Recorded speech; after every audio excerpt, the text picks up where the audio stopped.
Well, hello, Sherry. Um, Hello, Nate. Good we don't have morning. we don't have our meditations on the tarot conversation this Saturday morning like we normally do. So, and I had pre-recorded another conversation to post for a recorded conversation. So I'm like, hey, why don't we do a live stream? I don't have my schedule doesn't allow me to do these very often. So I thought we would do that. I've put the link in the Yeah, chat. it's If good. there's anybody watching who wants to come and join us, I have no particular topic in mind.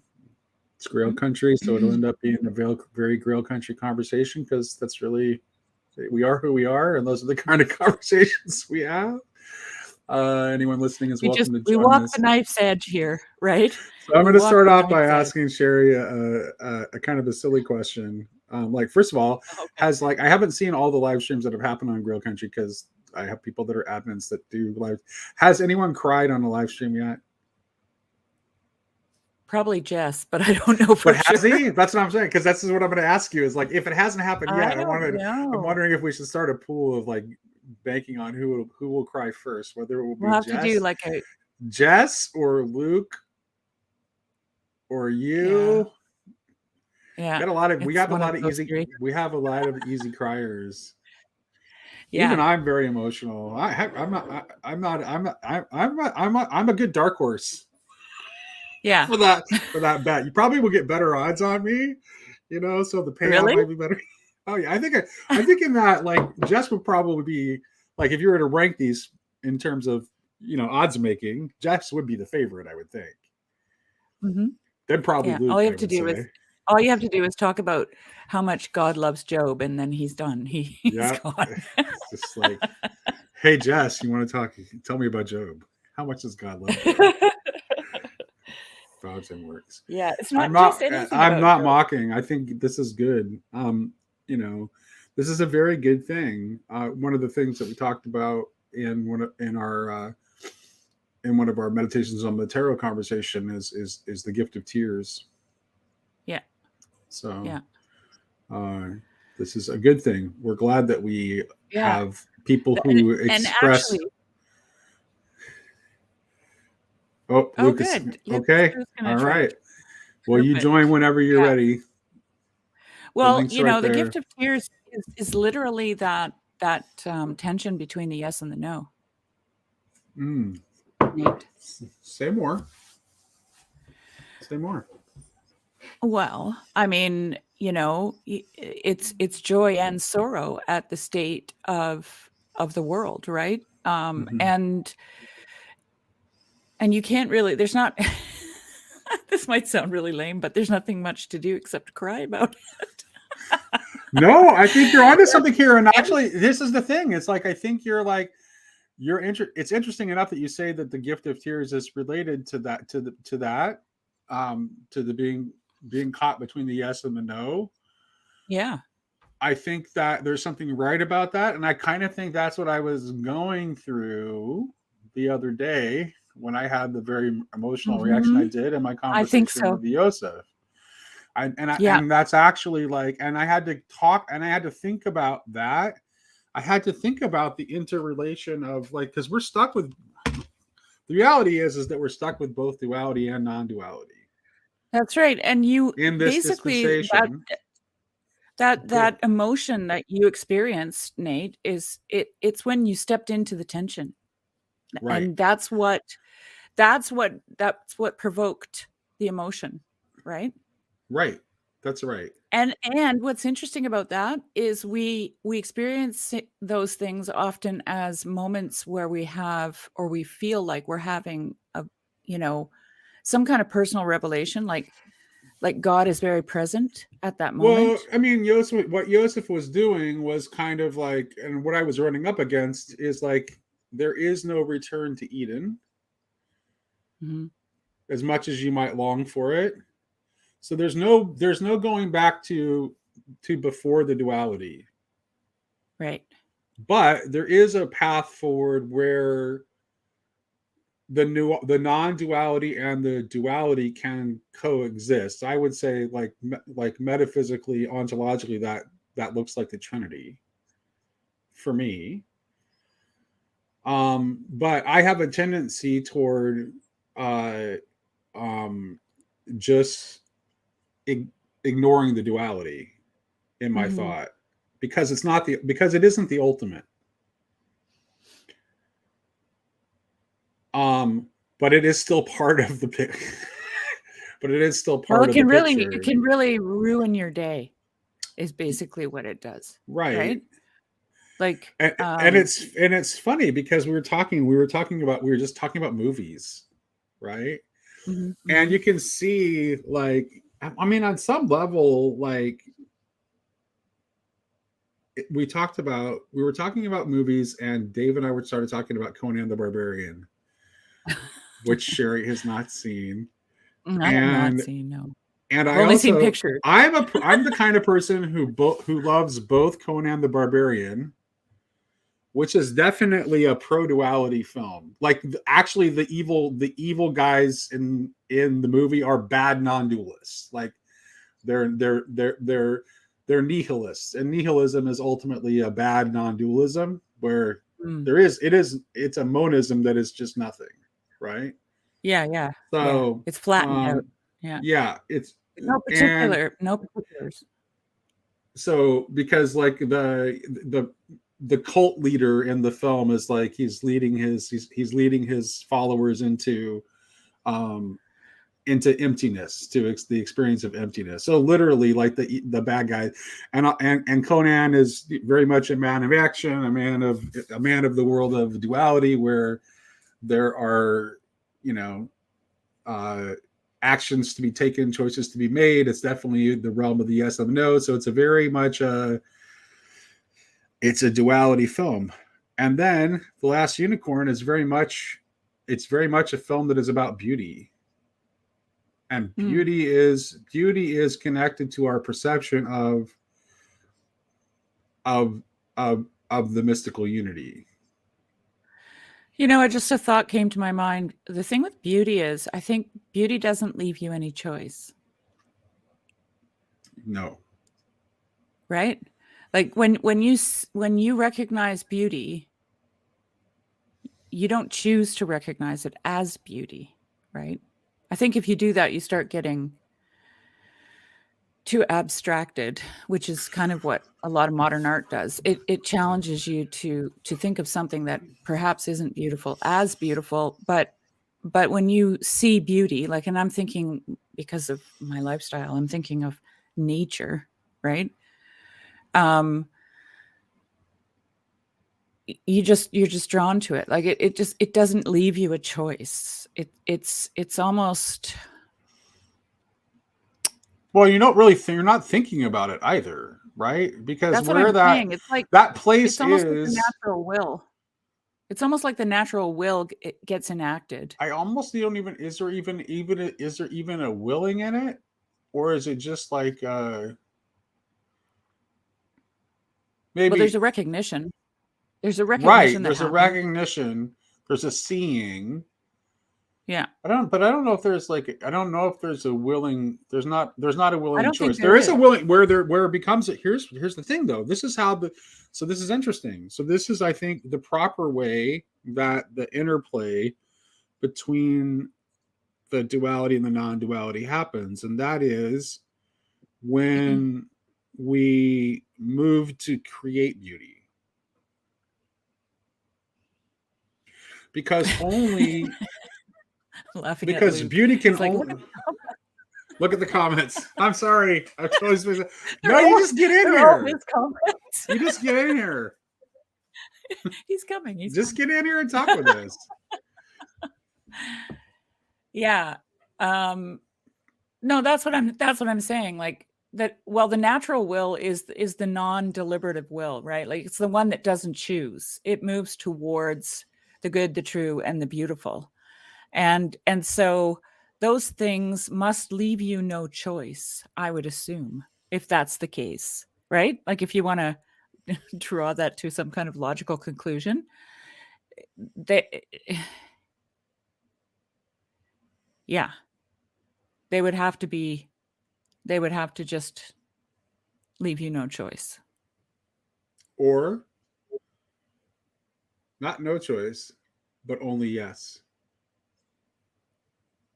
Ooh, you want to fight with me? No, I don't want to fight with you. No, I see what you're saying. I don't want to fight with you. I absolutely don't want to I fight know, with you. I know. But like, I'm just pushing your buttons. no, let me share it, Sherry. It's just like, okay, so here's the thing. Let's think about this as a a parent and their children, right? Okay. You like, no one's gonna choose you to make a yes or no choice to your children. You're just gonna say yes, yes, yes, and yes to all of them, right? Oh, to them as persons. Into their existence, yeah, into their being. Like, you're Yeah, not gonna yeah. be like, it's not gonna be like, I mean, it's only that choice is only that choice is only an affirmative. So this is like this is what this is boy, this is hard. So we can say that God chooses to create a world, but at the same time, he's not choosing between a yes and a no. So it comes out of That's his right. right I don't really think that's actually there's no way that I don't know if there's a lot of utility in thinking Okay, about. here. I got Okay, something. I okay, got something okay, for you to think about. okay, I got okay. something for you to think about here, because this is kind of what came to me years ago, when I had this like download.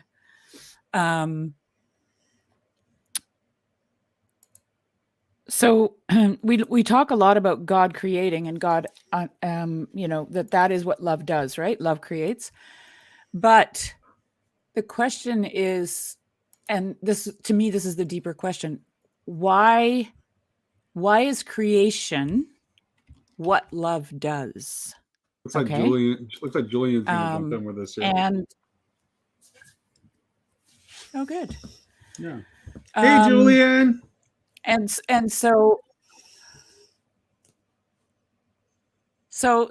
my question is, why is creation what love does? Okay. Because love could do something else. No, I don't think it can. Theoretically. No, I don't theoretically, let's just assume. It wouldn't be love. I know. I don't think it can either. But I don't know how to put this.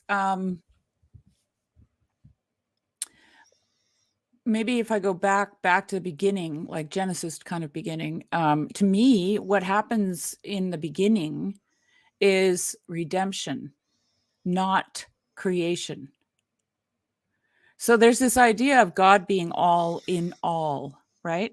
Mm-hmm. Love creates because that's what love does. But love has to create persons, and those persons have to be able to choose. Right. And I think love has to create persons and because love wants to be loved, and only persons are capable of love. And so those persons have to choose to love, right? Hey, Hi, Julian. Hello. Long time no see. Good to see That's you, bro. right. Yeah. Good to see you guys. Yeah. Good. Okay, Go ahead, Cherry. let's just go with my thesis here. Okay, so love creates,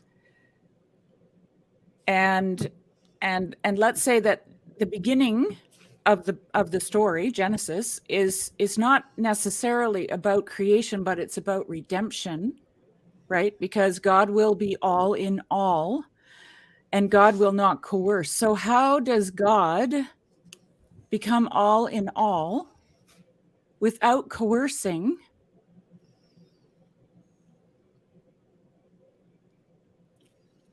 He has to create something that he can redeem.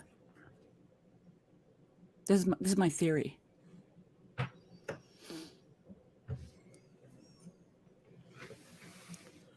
What do you think of that?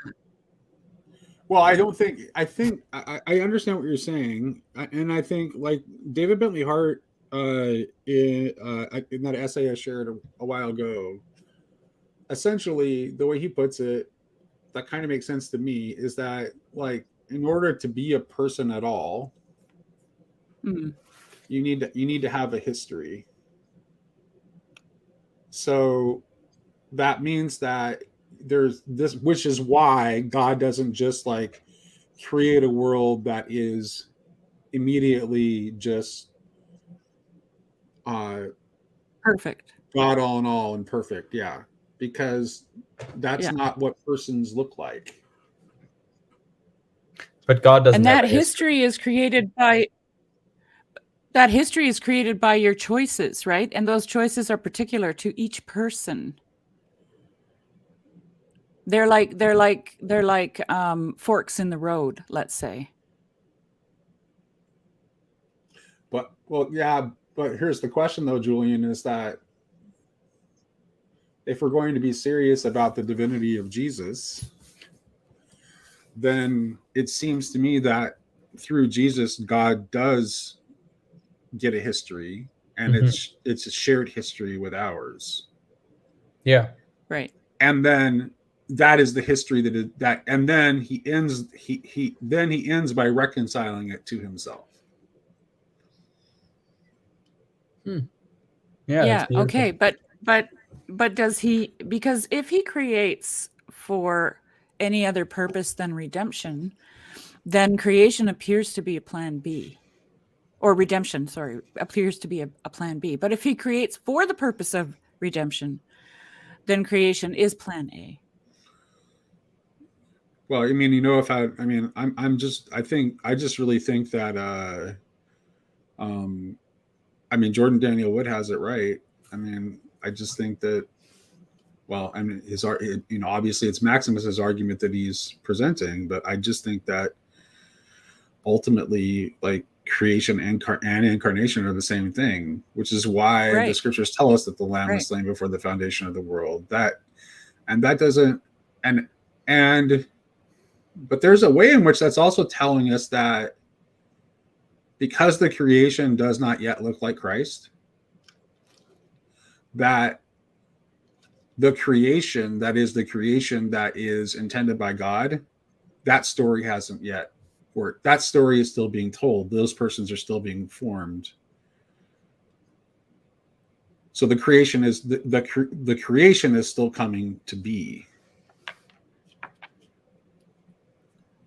through Christ. To be what? And well, and also at the same time, and this is the whole already but not yet tension that exists in Christian eschatology, because it is only incomplete from our point of view.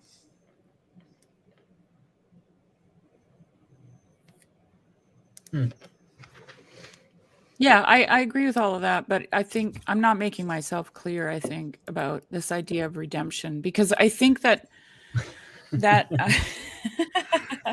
Hey, Graham, I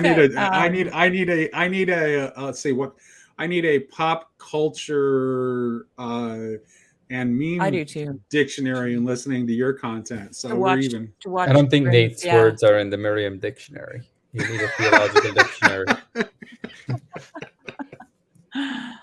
I could be the Merriam dictionary, because every now and then I have to ask it's so funny. what he's It's talking like, about. I need to get better. No, this is something I need to get better at. I need to get better at like trying to put things in simpler words. Sherry, I'm going to ask you to help me get better at this and use less technical language. Because I can explain things without using the technical language. Because I was watching, I shared one of Zevi's videos from Seekers of Unity with my wife, and he was like, "It's that one where he says the same thing about the Messiah that I'm saying like all the time." And my wife says, "I understand him."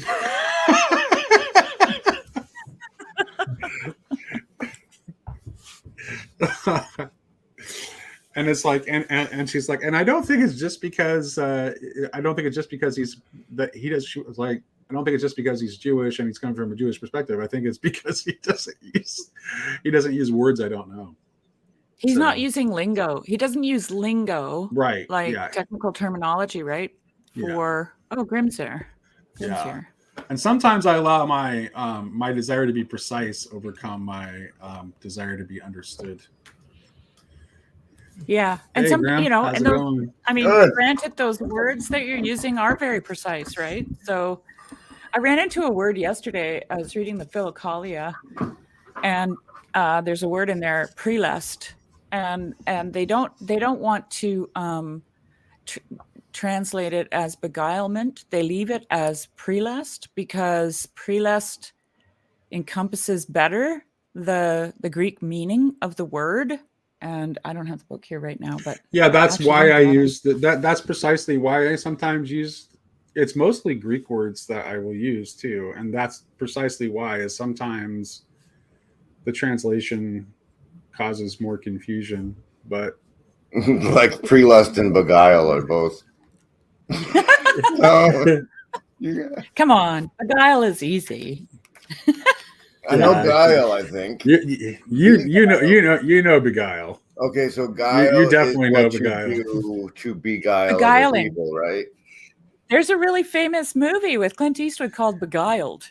It's such a good film, actually. I don't think I've seen that one. I I like definitely Clint. have. Oh, but it's I haven't really good. It's a Western. And really. yeah, It's I a Clint Eastwood won't- Western, and I yeah. haven't seen it. That is so. Beguiled. I Hi, like Julian. I'm Grim. Hi, Grim. I've seen you on around. screens before. Yes. It's been a while, I think, though. I don't think we've ever been on a stream together, have we? No, but I've seen you on them He's Yes. seen like, you. with other Yeah. people. Yeah. How to Write Uh, meets pop culture. That's. I think you kind of won the lotto. Like what womb you crawled out of with that. I like. You're pretty much Amish, but you get to use internet, right? That's a pretty good summary. That's not too bad. I actually asked ChatGPT. I was fooling around with it just for the fun of it. I asked it, Yeah, that's what I do with Hutterites- demons too. describe Hutterites' approach to technology, and he said, Hutterites have tried to find a mix between getting the benefits of modernity and maintaining traditional forms of life. I thought that was pretty insightful. I don't know where they pulled that one from. But Hutterites are interesting. Like I was talking with a friend yesterday. Like you would think, I mean, looking at the kind of Hutterites I hang out with, that we're kind of There's different kinds of people. Amish or old order Mennonite or something like that. But we kind of aren't. But we're not liberal Mennonites either. We're sort of somewhere in between, in an interesting place that has to do with tradition and change. And so I think we're kind of interesting. You guys do the Rumspringa? Not officially, but they're how does it work? Hutterites do adult baptism, so there's a period between,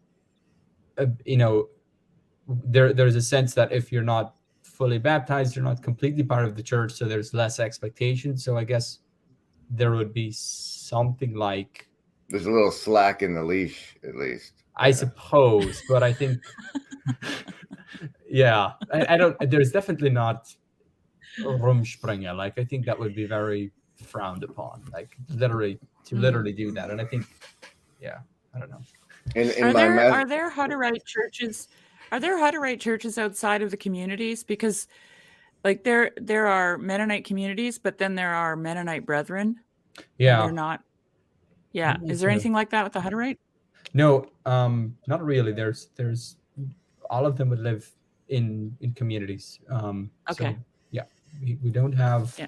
I guess a key part of being Hutterite would be to physically live in a community and community. practice community of goods. So it's Yeah. hard to see it. Yeah, I guess you could do it, but you would have to do some rethinking. Look, can I drive up to where you're at and be like, hey, I think y'all got it right. Can I be here? You could try that, yes. See You what have happens. to drive quite a ways because I live in southwestern Manitoba. So, Well, I mean, just like genetically and like not petering out. You got the beard. Well, You got the beard happening, Grim. You're almost there. It's curious, but I like Rumspringa. I like in my plan for like if they make me emperor of the North and South Americas, I'm gonna turn Texas into this giant religious compound where everybody gets a colony. And because like the problem is like there's no place there that the whole Rumspringa thing is the only thing where people like have that I know of where they have the solid community and they say go out into the world and then you come back. And like so the rest of the world is just the rest of the world. Like there's no retreat from it for the other communities. They all have to be out there in it swimming. So I like the concept for that reason. Yeah, I don't know if Rumspringa is just something people think happens in Amish society, or if it's actually something that happens in Amish society. Well, I saw a movie about it, so I believe it exists. Yeah, and Amish people are, there's so many different kinds. It's hard to say anything. As far as I know, this is Amish. Like, there's just so many different kinds. You don't have to answer this, but how did your community deal with the mark of the vaccine?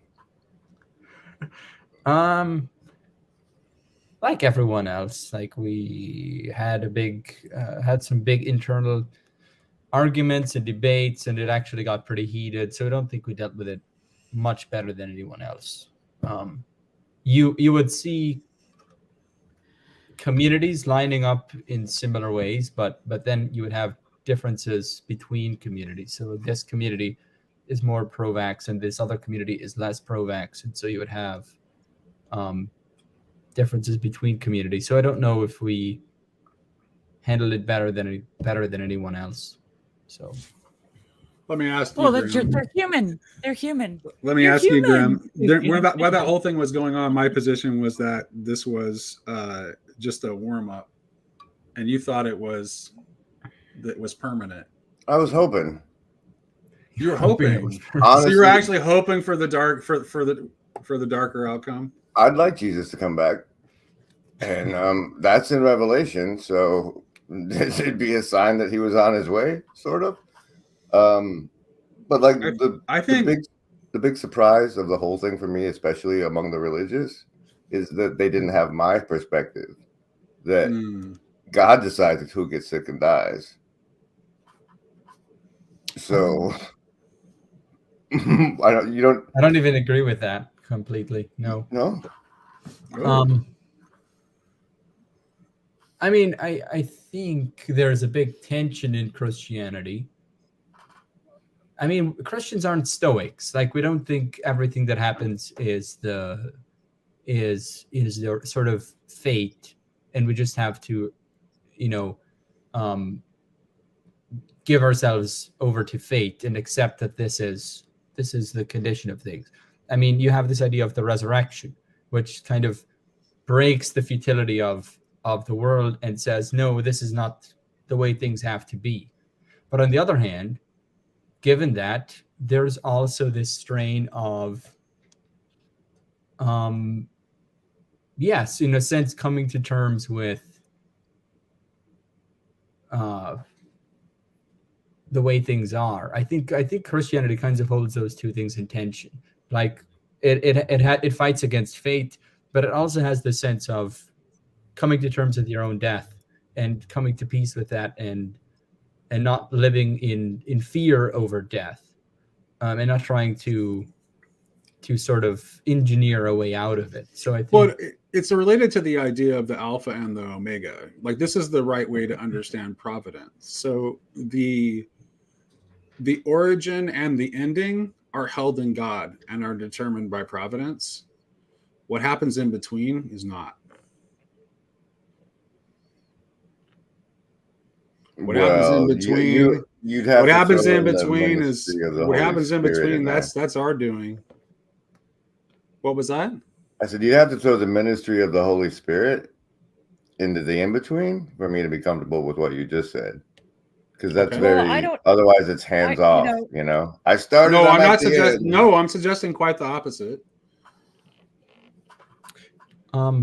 Because for me, creation Right. and incarnation are the same thing. Well, yeah, I caught that part, but the part where it's on us in the middle. Ooh, Luke. He's got a haircut. Because Luke it's not Luther. because what's going on in the middle is the world. It's not the creation. It's the realm of the yes and the no. It's the realm of duality we've fallen into after the fall.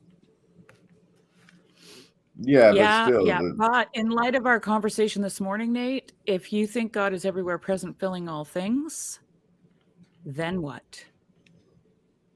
That's my question. This is Well, why then I push that's- back against some of this stuff, because it's not coherent for me. Say more. I don't know if I can. because It's like everybody says, they want to talk about panentheism or pantheism. They want to maybe equivocate between those two things. They want to talk about the yes and the no and duality, and this is going to sound super disjointed, and maybe half the people in this conversation won't get what I'm saying, but this is what Tomberg is doing. He's synthesizing. Okay. Mm-hmm. He synthesizes those two things, and the only way they can be synthesized is in Christ, right? Yeah. So this is why I insist that we don't fix things. This is also why I personally don't participate in certain things, right? Because I think that there's a Tao in Christ, right? There is a flow that we can live in this world in, that we can fall back into and move with, knowing that God is everywhere present, filling all things. But then there's also a time where we have to choose if we're going to take that. This is what I was talking about the forks in the road. Everybody's making their journey, and their journey is particular to them because they're taking a turn, right? They're taking where one person doesn't take that turn, they take the turn. Like I was thinking about, Grizz, you were talking about your grade 11 experience with, two roads diverged in the middle of a wood, and I took the road, right? And now I lost my train of thought. Okay, well, it's gone. Sorry, guys. Well, in the It'll come back. multiverse theory, Somebody say something. in the multiverse theory, that decision creates an entire new reality. One which I and it does, experience and it does, and it at the same time it does. Okay, like every choice I make affects everybody in the world, right? This is why you can't predict the weather, because if somebody sneezes in Texas, there's a hurricane in South America or some stupid thing like that. The butterfly effect. Oh, there it is. Well, it's about I would say, well, here's the thing though. Okay. So Bulgakov has this very interesting idea that what distinguishes a person from an angelic being is that a person has a world. Is a world. Right. Isn't it? Well, is a world, has a world. I don't think, no, it's not I don't know if is a world is right. Well, that's what the microcosm certainly is. has a world. Go ahead. So this is, I think I've been thinking a lot about this. Let me see if I can articulate it. I think this plays into the redemption of angels and the things into which angels long to look, because I think there's something happening in humanity and in Christ which the angels cannot participate in. They cannot participate in this duality. They don't participate in this becoming. The fallen angels, to some degree, I suppose, but I think part of what's happening with the redemption of mankind is that but they participate in it unlawfully. That's kind of what makes them fallen. Yeah, but I'll bring in some jest stuff. Is I think we are becoming mediators so that then we can rule and redeem the angels, because we're becoming mediators that then can lead the way for the angels, I think is what's happening. Well, but there is an angel that stands in the gate and doesn't let Balaam in with his donkey. So he's not doing nothing.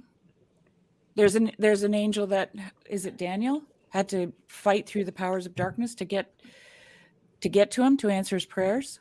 Yeah, they're doing things, but they're not doing things. There's something about the fall, the deliberative will, the struggle, the suffering, the becoming that angels don't do. I mean, this is in that Rupert Sheldrake book too, where he talks about all this Christian history of angels, is they don't deliberate. Would I be wrong? No, because they have only intuition. Would I be wrong summing up what you're saying is they don't get a redemption arc? Yeah, I don't think they do yet. Raj, oh, holy cow, this is like the most epic Grail country of all time. Julian's here, Raj is here. I know. It is, but half of them don't need it, right? I'm here. Half of them are needed? What do you mean? No. Half of the angels wouldn't need a redemption arc.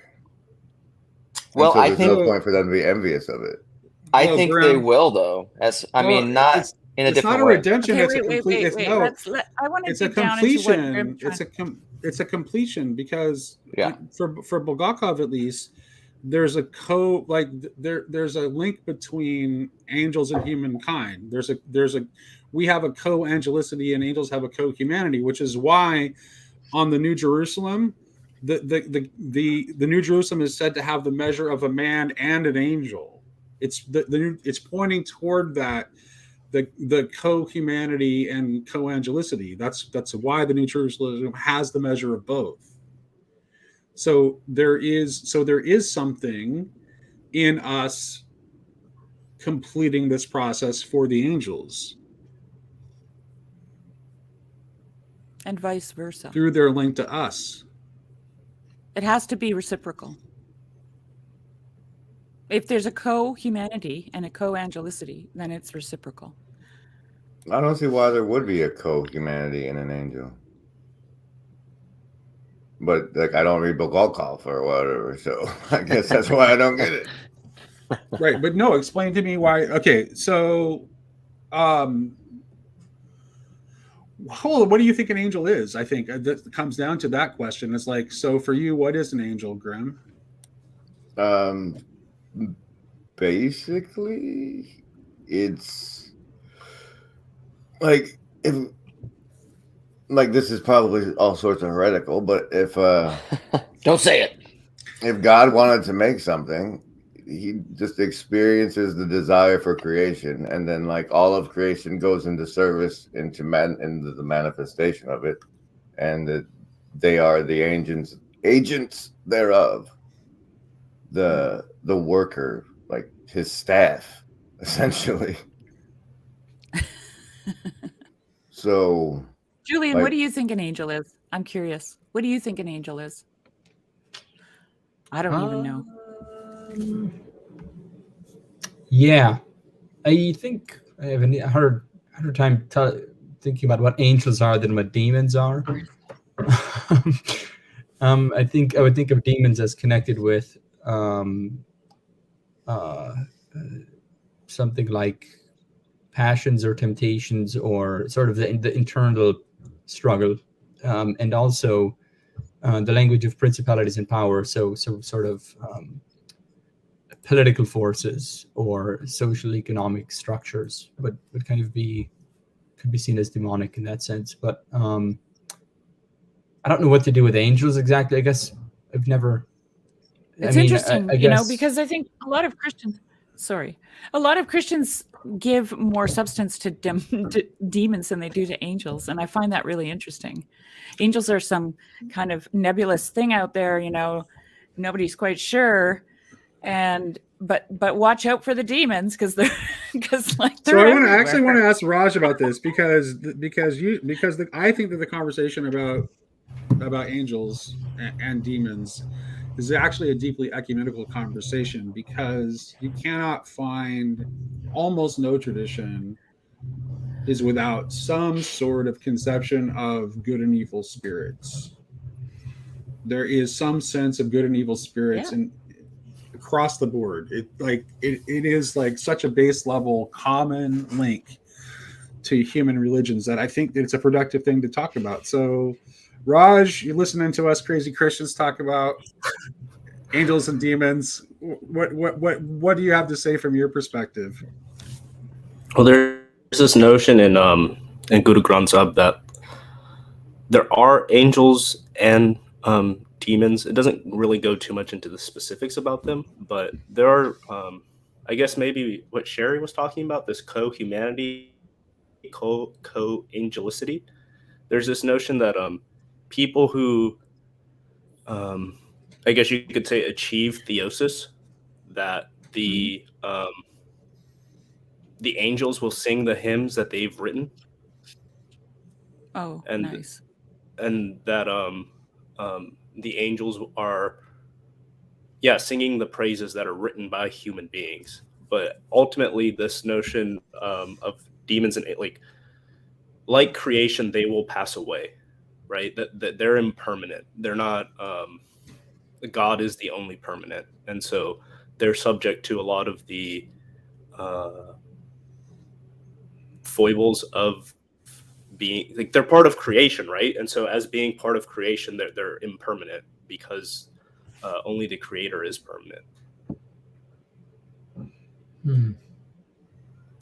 But that's interesting on several fronts. First of all, Bulgakov thinks that every human being has a guardian angel.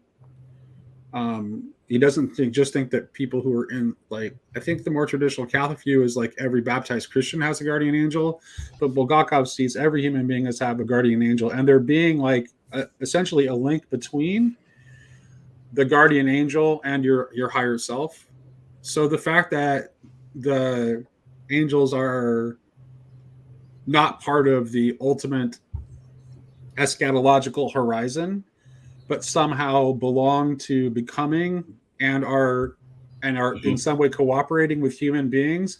I actually think Bulgakov doesn't actually suggest that angels are going away, but there are certainly lots of things that he says that would be compatible with thinking about that, because he has this link between angels and humanity where there is like somehow like an intended cooperation. And he points toward the New Jerusalem as being like, that's this real scriptural reference for this idea, because the gates of the New Jerusalem, which is like, that's the ultimate, I mean, that is the eschaton for Christians, is the New Jerusalem, right? That's where the place where we're all striving to get, right? It's not, and to think of it as heaven is not really right, because it's really just it is the unified reality. It's not heaven. And on the gates of the New Jerusalem, or the gates of Jerusalem, are laid out according to the measure of an angel and the measure of a man. So it seems like those things are together in the New Jerusalem. So you could see that the angel and human nature become unified in that, at least symbolically. It's interesting. So that's actually not incompatible at all. It's interesting in Dante's Divine Comedy when he gets to Paradiso, and he's sort of ascending up the different planets. He has a different. Am I sure about this? I think he has a different angel for each of the different planets. And there's a kind of growing sense of transparency, and there's growing speed and growing transparency as he comes closer to the vision of God. In Dante? Dante. You're talking about Dante? Yes. Yeah. And then he comes up to the prima mobile, which is the last of the spheres, where that's kind of completely translucent, that he can see all of the spheres through it. And so I think maybe you could think of angels as having to do with mediation. Like he kind of he has the whole heavenly hierarchy kind of. That's where it talks about them, is in the premium mobile, and they kind of give this chain of being that seamlessly connects creation to God. But I don't know. You know, I read once the resurrection. Is it the resurrection of Isaiah? It's an ancient Christian text. Sam sent it to me once and asked me to read it and asked me what I thought of it. And it's like the structural outline for Dante. Like, it's the same idea, although in this story, Grimm would like this. in this story, Jesus has to sneak out of heaven so that the demons don't see him.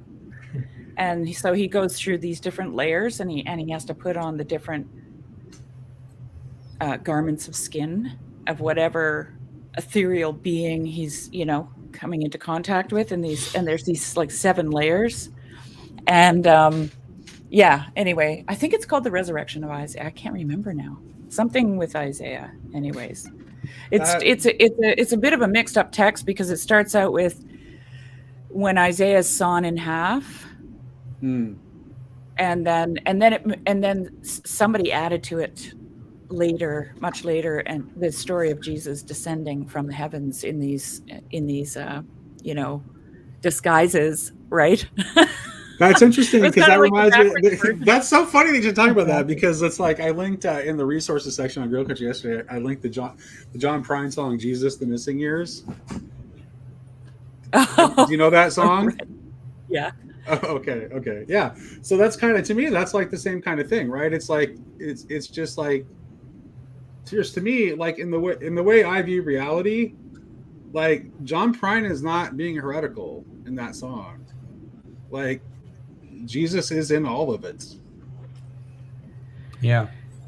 That's part of what and that his becoming sin for us is conceptually related to what John Prine is doing in that song. It's like it is Jesus that makes it all okay, that allows for this imperfect world to become the creation that it is intended to become. I love that. It's the grim Jesus. I love that icon. When Sherry said, like, Jesus putting on different garments of skin. Yeah, absolutely. I see Christ in grim all the time. All the time. Okay, I want to ask an unrelated question. I'm reading Kant, and I wonder, how do you do metaphysics after Kant? Oh, you don't. You just can't, man. That's why they call it. He just ruins them.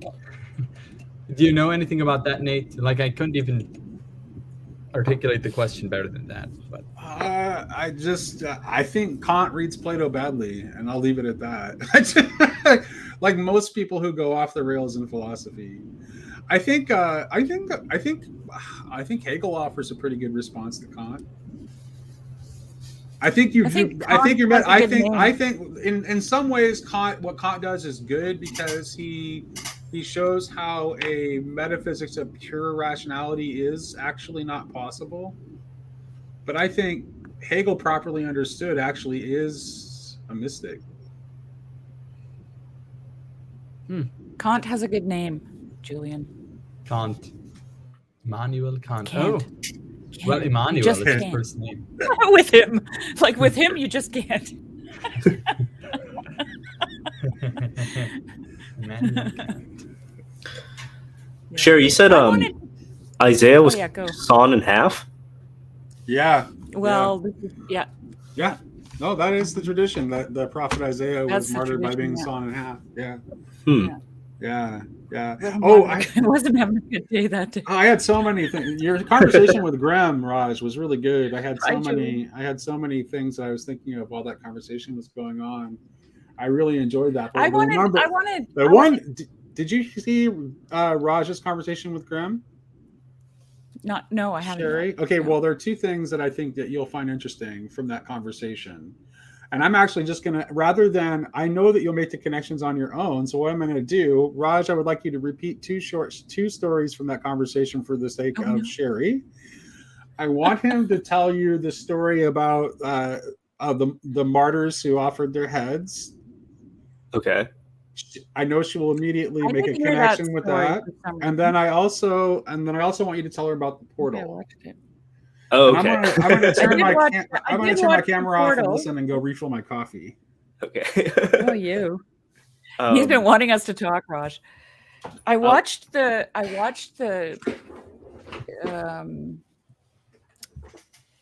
story of the portal in the stream that you did with Grizz. So okay, wait a minute. Before these just chatting nonsense streams go any farther, we have to establish the following protocol.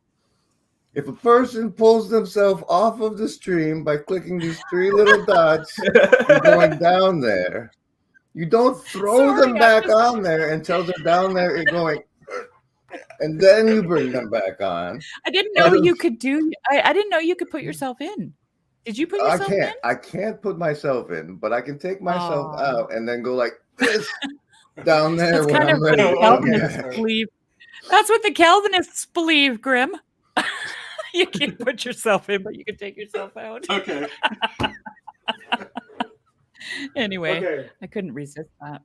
All right, so we're going to talk about the headless people first. Yeah. Okay, so the kind of the whole culmination of Guru Nanak's mission, in a sense, is the establishment of the Khalsa, which is done under the 10th Guru, Guru Gobind Singh.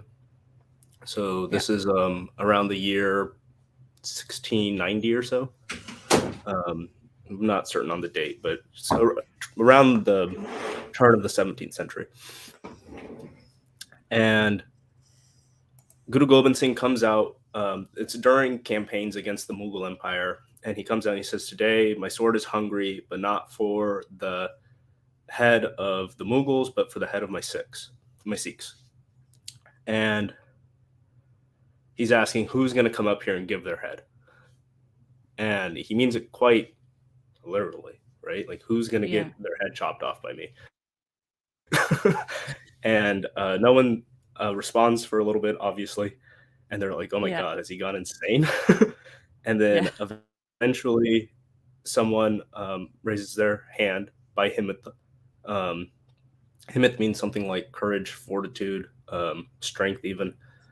And he goes up and he gives his head, or he walks into the tent, Guru Gobind Singh, and then a stream of out. And then this is done 4 more times. 4 more volunteers come up. And kind of some of the interesting things related to that is they each have names that are related to actually, I got that wrong. The first person who gives their head is Baideya, which actually means compassion. Okay. So compassion gives his head, strength, courage, fortitude gives their head, sovereignty gives their head, I think truth gives their head, and then I'm forgetting the 5th one right now. Bad Sikh. And then he, so all these men, they give their heads, and then a stream of blood comes out every time. And then they come out, and their heads are still on their bodies. And now, traditionally, like the way I was taught this story is that he literally cuts off their heads, and somehow they're miraculously back on their heads. But there are historical documents that suggest. But there are historical documents which suggest that Guru Gobind Singh had goats in the tent, and that it's not really about the miracle; it's about the willingness to give your head, and because from the perspective of the crowd, they don't know what's happening inside the tent, right? And then the real miracle, from my perspective, is then.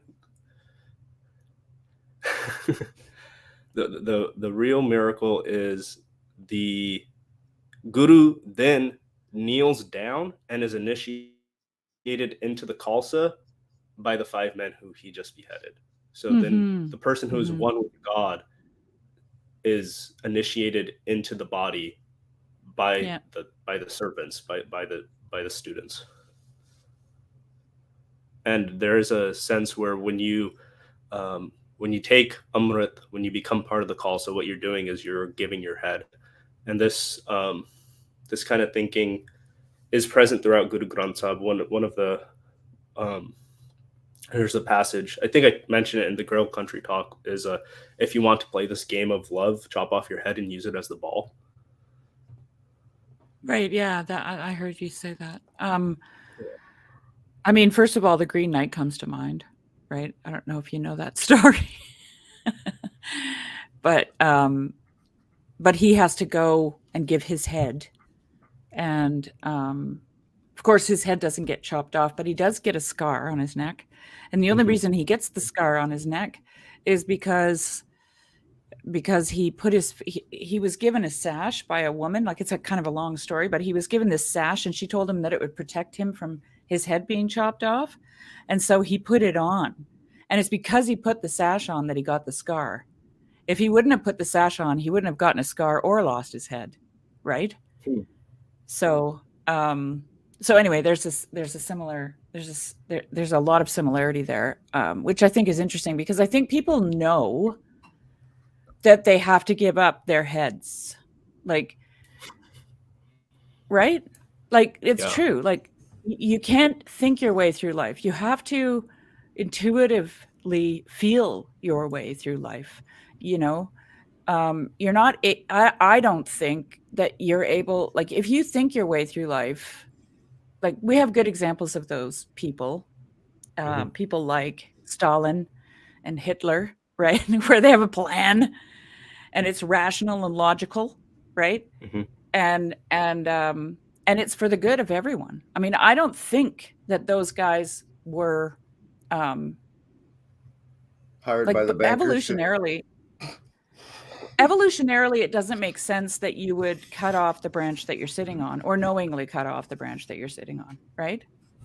So you have to think that whatever it is that you're doing is good for some reason, whether how twisted that is. I'm not saying they were good. Okay. That's not what I'm saying. But anyway, and then the other thing I wanted to mention too was, the idea of the guru being initiated by the students. That there's something similar to that in the story of Jesus washing the feet of the disciples before the crucifixion. Yeah.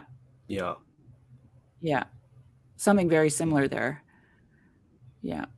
Like and I think that those are all like.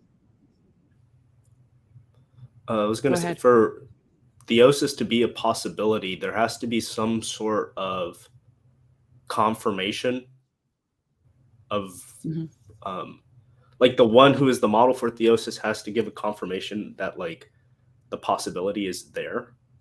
And so, like, washing the feet or being initiated by them is like, I don't want to use the word method because that sounds too technical, but I can't think of a better word. But it's a stamp of approval. You have to have something pop up on the screen that says achievement unlocked. Right. Okay, what Nate's getting at there is he's talking about Douglas Harding. Douglas Harding has this thesis, or not thesis, but an idea called the headless way, right? Where we are all headless because our head is representative of eternity, right? And I understand that as the imaginal. So the imaginal is infinite, right? And it is, we take from the imaginal and we create something, and that is making the infinite finite, which I know a lot of people have trouble. A lot of people have trouble with God becoming human because of that, right? How do you make the infinite finite? Well, we do it all the time when we sit down and create something, because we take from this infinite imaginal and we make it finite, right? But there's another interesting aspect to the headless idea too, because Jesus calls the church his body, and he is the head, which makes us headless in a sense, like in a very material sense, right? So when he's on the road to Emmaus with the disciples, they don't recognize him. And he talks to them and he opens the scriptures and he shows them where he is in the scripture. And that is all Hebrew scripture, right? And then he they ask him to eat with them, and they still don't know who he is, okay? And then he breaks bread, and as soon as he breaks the bread, they recognize him, and then he disappears. So the head disappears, right?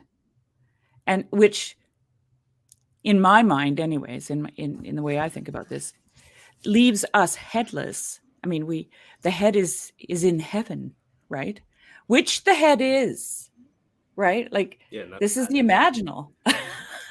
just So on a wait a minute. practical You call those level, different- when Harding is relating the concept of headlessness, he makes it's basically what he's doing is just a phenomenology basically, and he's pointing out that in our normal experience of the world, we don't actually see our own head or our faces unless we're looking in a mirror, right? So this or a camera. Yeah. But Yeah, our he does an normal experiment. experience, It's a our cool actual experiment because- experience of the world without the interference of a mirror or a camera is actually a headless experience. And when we look at the face of the other, like we have their face. So it's like the idea is we each hold the face of the other within us. Right. You had me up until hold the face of the other within us. So could you? But when you're looking at someone, you don't see your own head. You see someone else's head. Right. So here's the experiment, Grizz. So he says, point at 3 things in the room. So I'm pointing at a picture, I'm pointing at the clock, and I'm pointing at the wall. And whenever I do that, I see my finger. I can see me pointing. I can see the thing and I can see my finger. But when I point at myself, all I see is my finger. I can't see me. I got the first person cam view part. It's just the holding the face of the other when I'm looking at it, holding it inside myself was a little wonky. Probably I'm still seeing it outside myself. Probably it was too tactile a metaphor. Mm.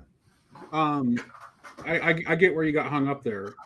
The idea is that it is your face. Your face is something that only without the interference of a mirror or a camera, your face, Grim, is something that only I see. You never see it. And the same thing, my face is only known in you, just as your face is only known in me. So we can only become known by image bearing for each other. By looking at each other face to face. That's how we become known. Or as we are known, which is what Paul says in that scripture, right? I will be known as I am known, right? Which is a full knowledge of who you are. Because, I'm going to assume this is a good place to make sure I steer this to where I want it to go. I don't know if you're aware, Sherry, but I had this excellent conversation with Raj the other day. It's on the channel. And I saw Grail Country up there came by and trolled it and said, if you want, ask Sherry about the portal. And so I saw you were on today, and I was like, well, I better get in there and do it. And then he showed up too, so he can tell that part of the story if he needs to again. But so Raj, bring up the portal. Sherry, please tell me what Grail Country wanted you to tell me. Okay. I'm not sure what Nate wants me to say about this, but we'll just go with it. You'll see. Okay. The portal story is it was the first time I had my first experience with psychedelics. I did it by myself. And during the peak experience, I found myself in an area which I describe as the womb of humanity, but also in some of the poetry I was writing at the time, I called it the pool of types. And it was this very gray, kind of shimmery place, and it was like a mix between a gaseous and a liquid state. And there was I saw this portal that was like a bright light at certain points, or a blackness at certain points. And if I was convinced that if I went through it, I would be born as a different person. And I was, but like as a newborn baby emerging out of a woman's uterus, right? It was a portal into a new human experience. Yeah. You know what's interesting? First of all, the first thing that comes to my mind is a lot of people think that psychedelic experiences are near-death experiences, but they're actually near-birth experiences, right? So we human beings have DMT, like they have the ability to create it in their own bodies. And one of the times that it is created is during birth. And I have a little super heretical theory about this. Especially if you believe in the transmigration of souls, or the preexistence of souls, because the way I like to think about it is it's like a mechanism, it's like a material mechanism that enables the soul to fuse to the body, right, through the experience of birth. And it happens during birth, like not just at any old time, right? And then Rogan? No, I talked to Tyler about this. Tyler and I talked about this for forever. But anyway, that only works if the preexistence of souls or the transmigration of souls is true, right? But then again, even if they're not, even if it isn't true, the soul may need to. May need to fuse anyways to the body, right? Because the body is its own separate world. Yep. Right? Definitely a world. And yeah, and I mean, Raj already knows the narrow gate. He knows the narrow gate because he said it was like a birth, right? So Jesus says that if you go through the narrow, you have to, that we have to go through the narrow gate. Right. And the narrow gate is the cervix. Okay. That's what it is. It represents the cervix. It's a birth. And I think that we're constantly being born again. Like, this is where Nicodemus says to Jesus, well, how do I get back into my mother's womb? Right. And Jesus is like, no, you're missing the point. But so we're constantly on this journey of birth, death, and resurrection. And the resurrection is a rebirth, right? That's what it is. And so you have to pass through this narrow gate. You said that people believe in the transmigration of souls. Can I get a what the heck is that real quick? Like, what is that belief? It's just that they float around and inhabit bodies. Okay. They migrate around, and can inhabit bodies. And I mean, those ideas are found all through Eastern religions and Judaism and early Christianity, actually, because of Judaism. I don't know what to think about it. I think maybe it's a thing, but it's not the best option. Something like that. Well, I just didn't know what that belief was. So. What's interesting, actually, go ahead. Well, I just want to say Origen, he does a thought experiment. He doesn't make a doctrinal statement about it, but he kind of does a thought experiment about what if the soul pre-exists and then it has to come down into the body, right? And for some reason, just because of my own personal experience, I feel like that's probably closer to the truth than we realize. Because we have a sense of home, right? When we have, like, anyone who's had a mystical experience, whether through psychedelics or, monasticism or whatever, they always have a sense of being somewhere safe, somewhere where there's a oneness, somewhere where it's like home. So we don't feel safe in unfamiliar places. And so the way that I think about this is that if we feel safe and we feel home, we've been there before. So in Psyche, there's this notion of meditating on the names of God. I've mentioned this with my talk with Nate and Luke, where so at the Gurdwara that I go to, collectively we will say Wah Guru, Wah Guru, Wah Guru, and that means something like wow Guru, wow teacher, wow master. And actually, though, Raj, I really want to emphasize the word guru, because you explained that it's both good and evil, right? Or something like that. Well, there's light and darkness. There's light and Gu darkness. is it's dark, and then Ru is light, and then it's the Ru dispels the Gu. So it's the enlightener. It's the one who brings the light. But that an enlightener can only happen if there is darkness, right? Like you can't enlighten something that's already light. Right.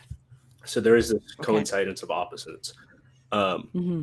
But so when it's called, the practice is called Simran, which means something like remembrance. And a heavy emphasis in the scripture is to remember God, like all the time. That's your goal, is just to remember God all the time. Yeah. And remember. Yeah, that's good. yeah. And so was something when I'm doing Simran at home by myself, and even when I'm with other people, like you will get these kind of blissful states that come on, because it's kind of a meditation, and these there's this feeling of headlessness that may occur.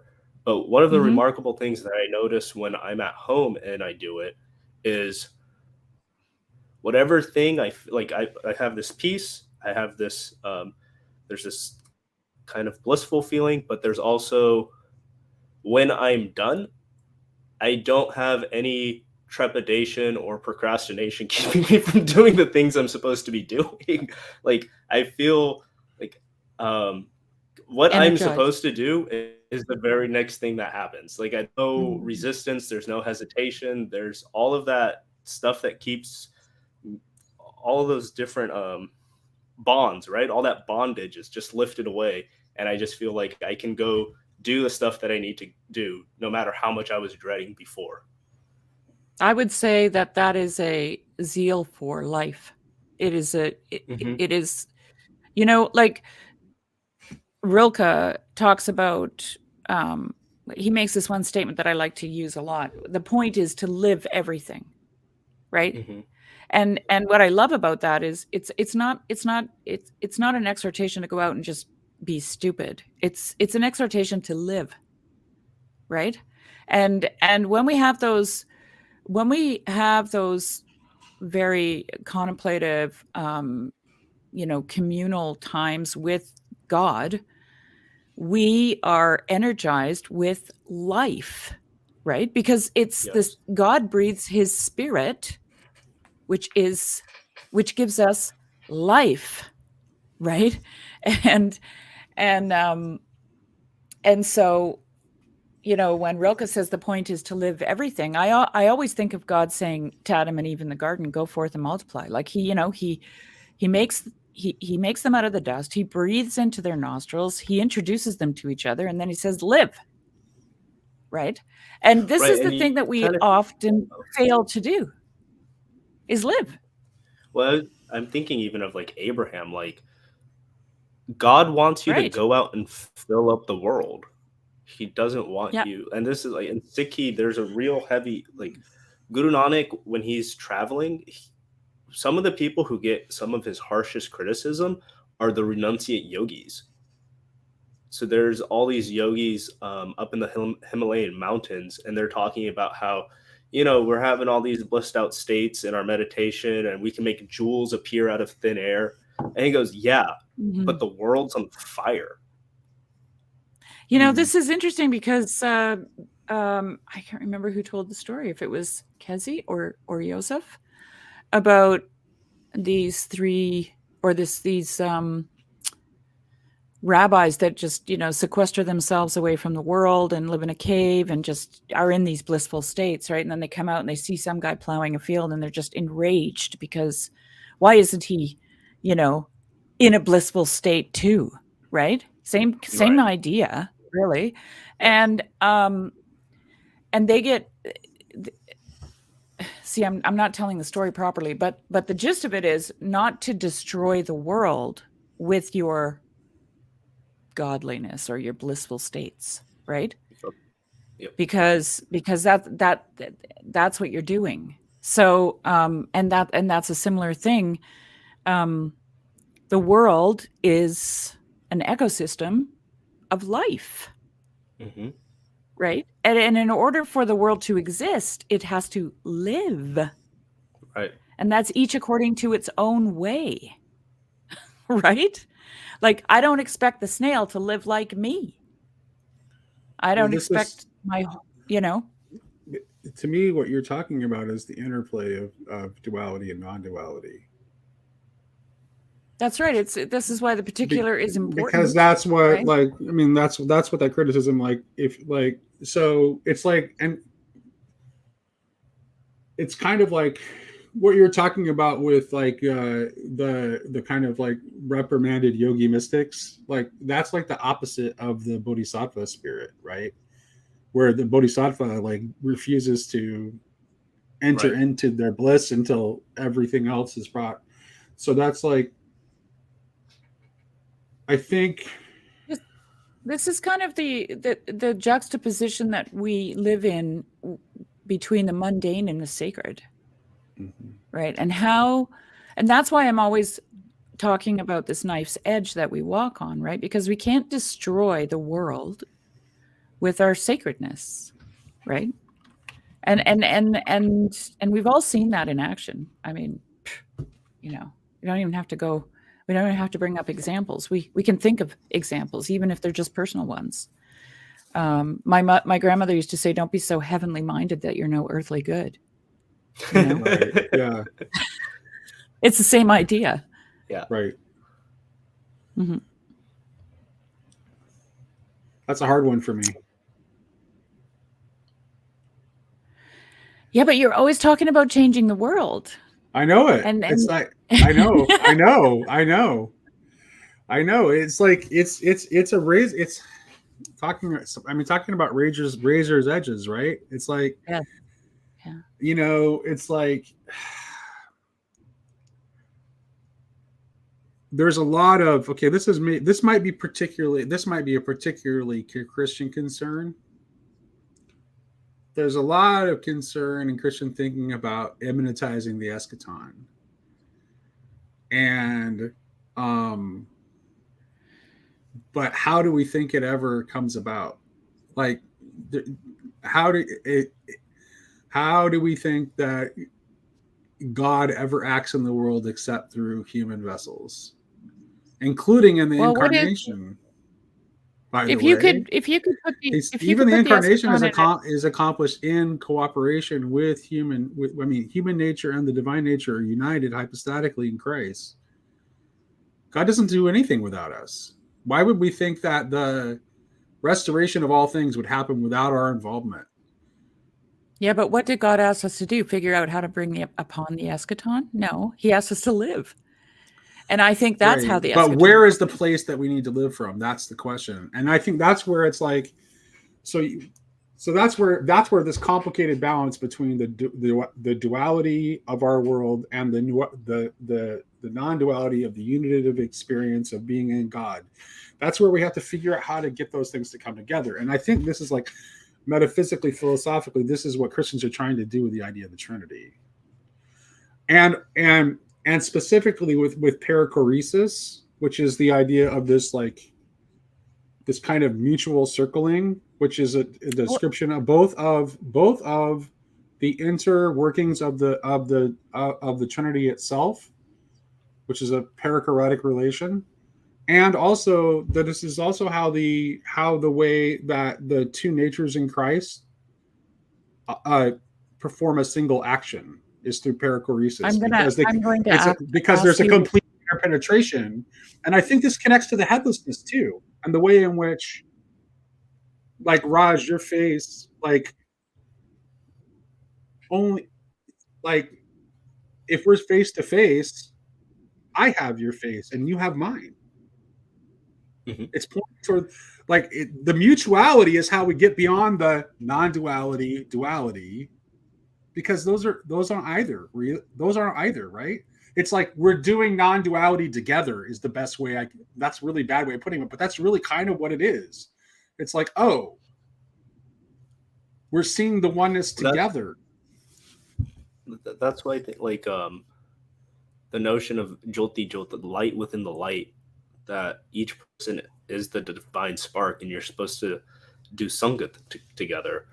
So it's like you need, like, the goal in some sense is recognizing the God in the other as they recognize that in you, and then moving together, right? It's Well, this is what I call simultaneous reciprocity, right? And that's what makes it both dual and non-dual.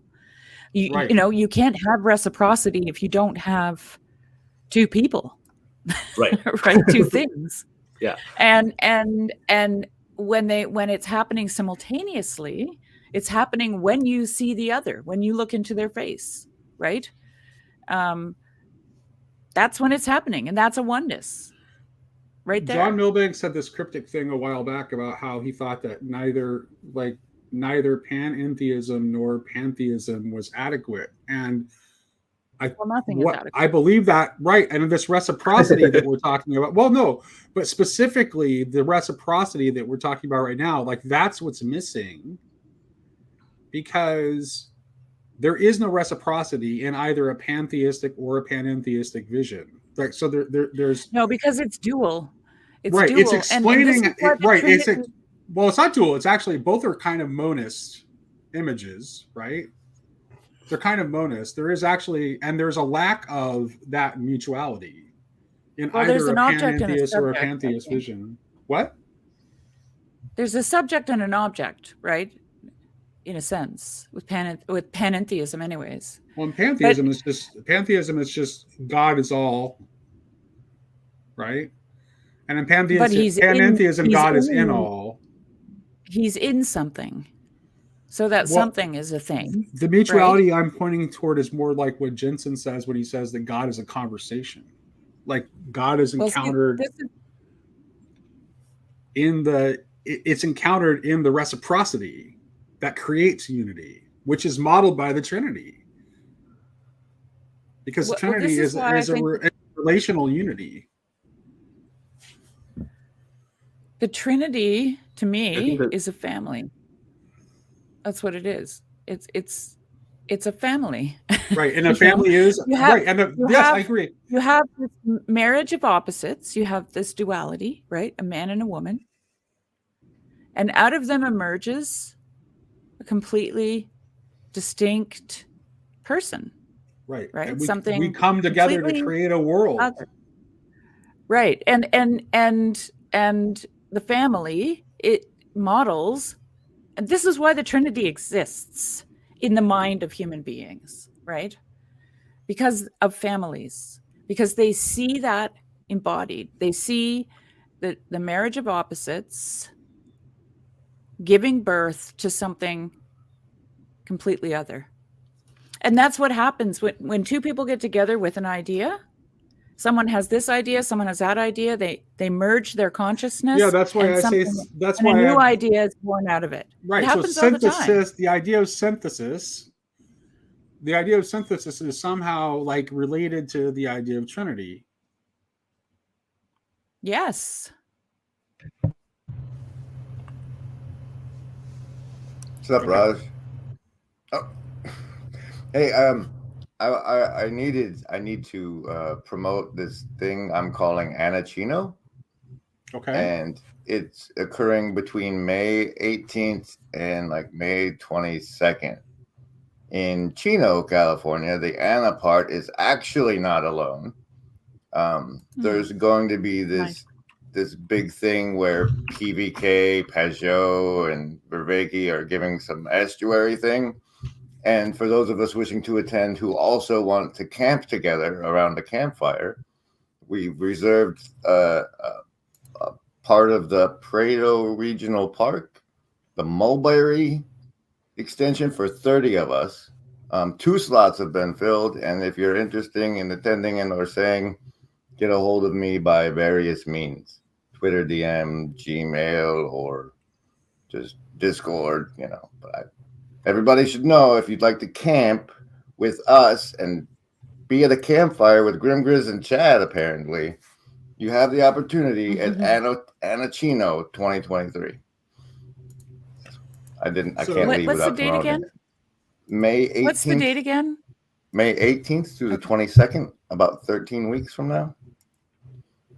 So yeah, and there's going to be. So you're going, Grim? Yeah, I'm gonna make it, God willing. There's been arrangements being made. I'll be in a tent, I think. So. And there'll be paintball for Jesus, right? There's only 100 slots for paintball for Jesus, and since I'm so out of shape, I may. 100 people doing it. That's the limit. That's the limit, they said. But wow. it's the next I'll wait manifestation. I'll wait for the HEMA for Jesus event. What's HEMA? Historical European martial arts. Oh, I thought maybe you would want to do barbecue for Jesus or something like that. I'm definitely. I'm always doing barbecue for Jesus. I gotta figure out if I can justify doing that. It's like it's not California isn't that far, but it's just like I've got a thing I'm doing in Texas, like a couple weeks thereafter that I just dropped a couple grand on. So I have to think about if I can make it work. Take the VW bus and go to California, Nate. Come on. You got a bus? I'll look and see how cheap the flights are. If I can find a cheap flight, I might do it. No promises, though. Well, let's just all pray that God makes it easy for Nate to be there, because that'd be good time. I heard that California or that the United States isn't letting people who aren't vaccinated in still, something like that. Really? So, yeah. I think it's immigrants. I don't on know. Flight? Just visitors. I don't know. I heard something like that.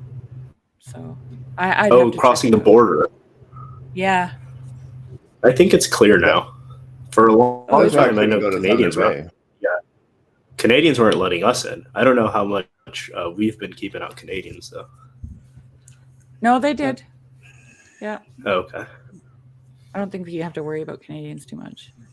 All right, well, that was my plug. I couldn't not plug it. Thanks for letting me on, Nate. Yeah, anytime, Graham. You're always welcome. Nice to talk. I forget where we were. Maybe do you know what we were talking about the Trinity? So it's probably a good thing that you changed the subject because we don't want to melt everybody's brains with unnecessarily complicated Christian theology. I don't think it's complicated at all. I mean, the Celts. I don't either. To me, it's like I don't actually. This is one of my frustrations in talking to Sam. Is like to me, as I said in the conversation that I had with Sam, it's like my reasons for believing in Trinity are actually not even theological. Like I think ontologically, I need something like the Trinity, and I think I get I get more support for how I conceive of the Trinity from Hegel than I do from like anything theological. Like I just see something like to make sense of this strange interplay between duality and non-duality in our reality. We need something conceptually like Trinity to make sense of that. So it's just how I see reality unfolding. Because I see both. So in order to make sense of that, it's like, the other option is to just believe that the duality is an illusion only. So this is the difference, I think, is that I think in Christianity and in the West in general, viewing reality as an illusion is kind of off the table. Viewing the duality as merely an illusion is kind of off the table. So if you want to hold both in tension, you need something like Trinity in order to make sense of reality.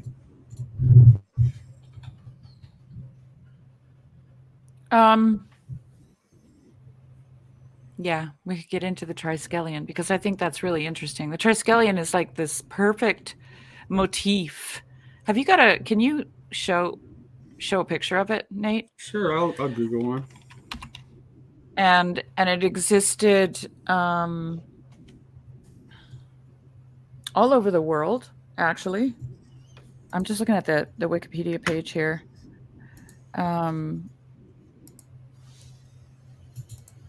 Before Christ. So the Neolithic and the Bronze Age. And I think it's found in, I'm trying to look here where it occurs in nature, actually, the same shape. And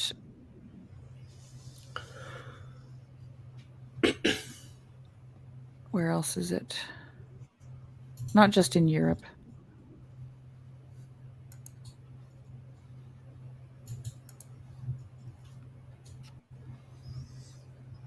There's a good image of it on the Wikipedia page, Nate.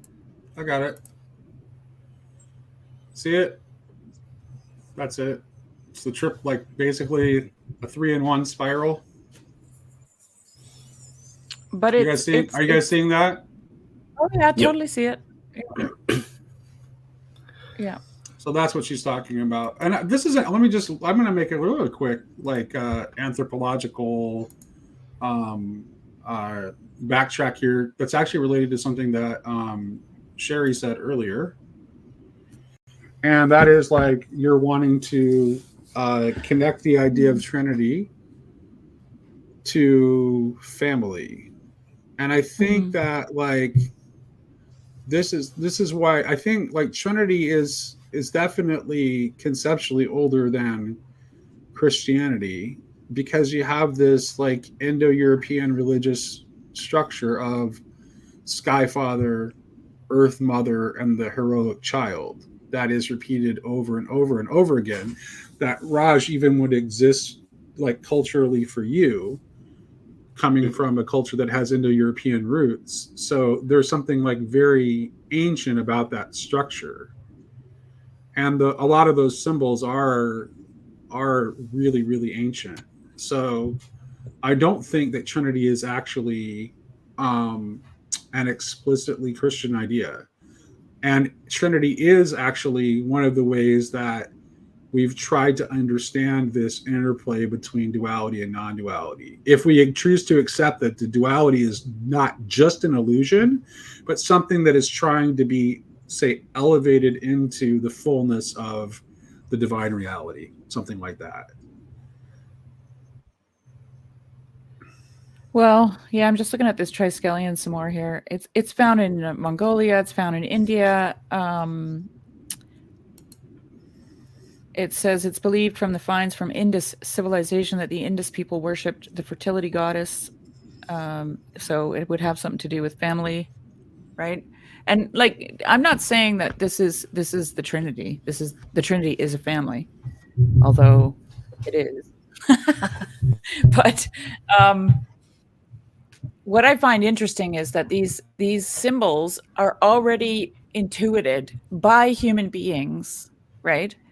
Because of their lives. Like, I'm going to get back to my whole point is to live everything. And now I feel like Temple Grandin, who just can't change the subject. I'm just sharing something with the comments. I have a request. Anselman, please come on Grail Country and read Burns for us in your accent. You would be welcome. Oh, that would be great. We love you, even though we don't agree on a lot of things. We still love you.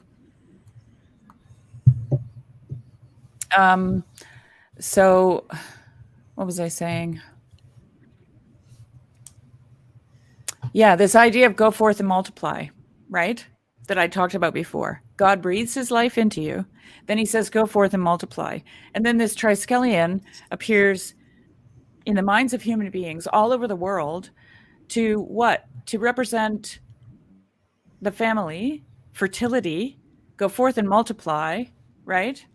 And the idea of duality giving birth to something completely other. Well, it's like, so unity. Okay, so here's the thing: unity and duality are the simplest. Just think about this mathematically for a second. They're the simplest numbers that you can use to represent unity and multiplicity, right? 1 and 2. Yeah. But 1 and 2 become 1 in the identity of 3. Yeah.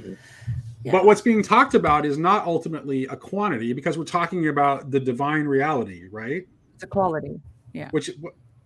Well, God is kind of beyond all quality and quantity, but it's definitely not a quantity, because God is infinite, and the infinite cannot. Well, family. Yeah. The infinite can't be a countable quantity, or it wouldn't be infinite. It would just be a really big number. Mm-hmm. Yeah.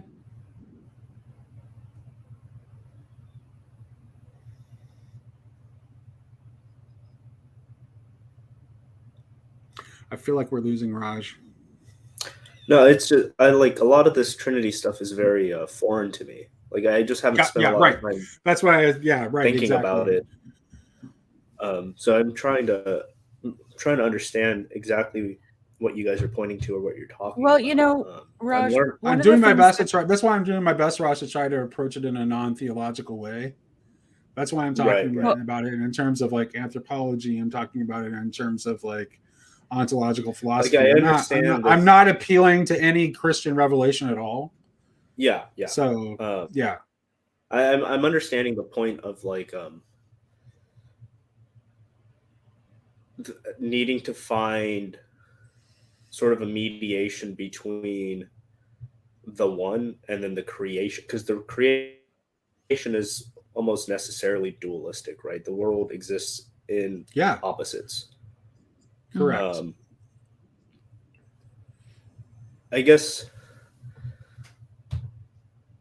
and then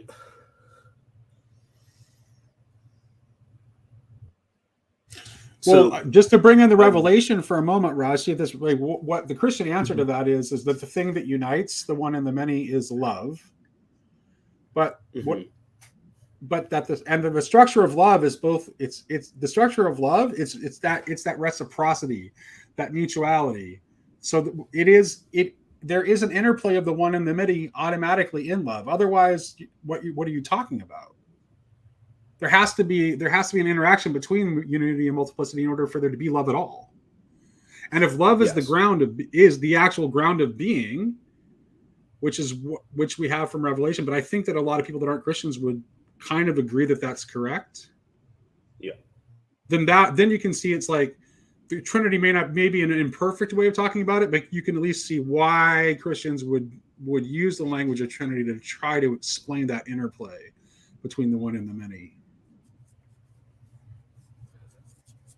Well, you know what's interesting, Nate, is that the Celts had the triskelion before Christianity was there, and then they actually just said, "Oh, this is it. This is the Trinity." That's what I'm suggesting is that it's not conceptually limited to Christians. I don't think that's where I was pointing at the anthropological roots of. So it's kind of a how do you say that? Like it's a natural logical progression to think about it in terms of emergence, which people see, even the simplest people, they see that in their own lives when they have a baby. Right. That's the ultimate experience of emergence. Okay. Of two things coming together and something new emerging from it, right? And so they have this intuition. This is what I was saying earlier. They have this intuition about a Trinitarian nature to reality, right? Because just two people in any culture are nothing if they can't have a child, right? Like, and I'm talking about ancient cultures. They're not anything until they have a child. And then they're something. Then they are something. Then they have a substance, right? And I, like I'm not a big lover of categories. So calling Christianity Trinitarian and other religions non-Trinitarian, I think is a mistake, because what it ends up doing is blocking the view from because I think if this is true in nature, and it's true philosophically, and it's been true forever, then it's going to be found in other forms, which is most interesting to me. In all it's going to be universal. It's going to be found everywhere, and that's why the triskelion is so interesting to me, because it is found everywhere. So a thought just popped into my head. One of the common sort of motifs in Guru Granth Sahib is this notion of union, separation, and reunion. Mm-hmm. Oh yeah, that's birth, death, and resurrection. I see, like there is an. Oh yeah, there is a way in which I can see that as being related to threeness, but it's also the husband and wife come together and are one, and then something new emerge. But it's like one, or duality merges into oneness, and then when that happens, another break happens. So it's like this two-ness into one that turns into duality again. Yeah, but what do you think? Here's the question: like, do you think that we're, that's an easy assumption, right? Like, the two become one. We can just roll with that, like, and a lot of people do. But what are those two things? They're completely opposite from each other, right? Completely opposite. But that's creation. It's the reconciliation of all the opposites. Like hot is right. Right. Like you can't have without hot. They are. You can't have left without right. Right. So there's a sense in which they are two, but in reality they are one. Right. Yes. And out of the two, which become one, which are reconciled. Okay. This is apokatastasis in Greek. This is exactly it. Out of the two, which become one, emerges something new, right? The new thing, the child. So it's the whole story in one package. It's the whole thing. It's the two, it's the one, and then it's the new one, right? And that new one is then there's the sense where they're all three distinct individuals, but like the child is separate and it is new, but that in turn changes the identity of the husband and wife into mother and father. Well, and yeah, so because Raj, even for the Trinity, the fundamental ground is still the unity. The one is the ultimate ground. Like it's like yeah. So like in the Nicene Creed, like we affirm the oneness of God first. So the Trinity is again, it's like, to me, it's just a working out of this. It is just a working out of the problem of the one and the many. Yeah, it is. Okay. It's positing kind of like, that God is yes, God is unity, but God is a multi-unity. Yes. And the reason it's three, and the reason it's three is that three is the minimum number to have a multiple that isn't a duality. So it's a perennial problem, right? It is unity that is a multi-unity that is not a duality, and three is the minimum symbol that you can use in order to represent that. Yeah. Okay. I'm starting to get a clearer picture. Yeah, no, that's good. I don't want to talk about it in Christian terms either, actually. Right, because the unity is ultimately the unity is the final ground. I think human consciousness has picked up on this as a reality. Yeah. Way before Christianity, right? And that's what I'm trying to say. But and I'm not trying to prove that it's true by saying that either. I just find it really interesting that well, anyway, I'll leave it at that. Do you know this film that Laura's talking about? Ankondeki? It's on Netflix. Ankondeki. We haven't watched it yet, but Laura wants us to watch it and discuss it.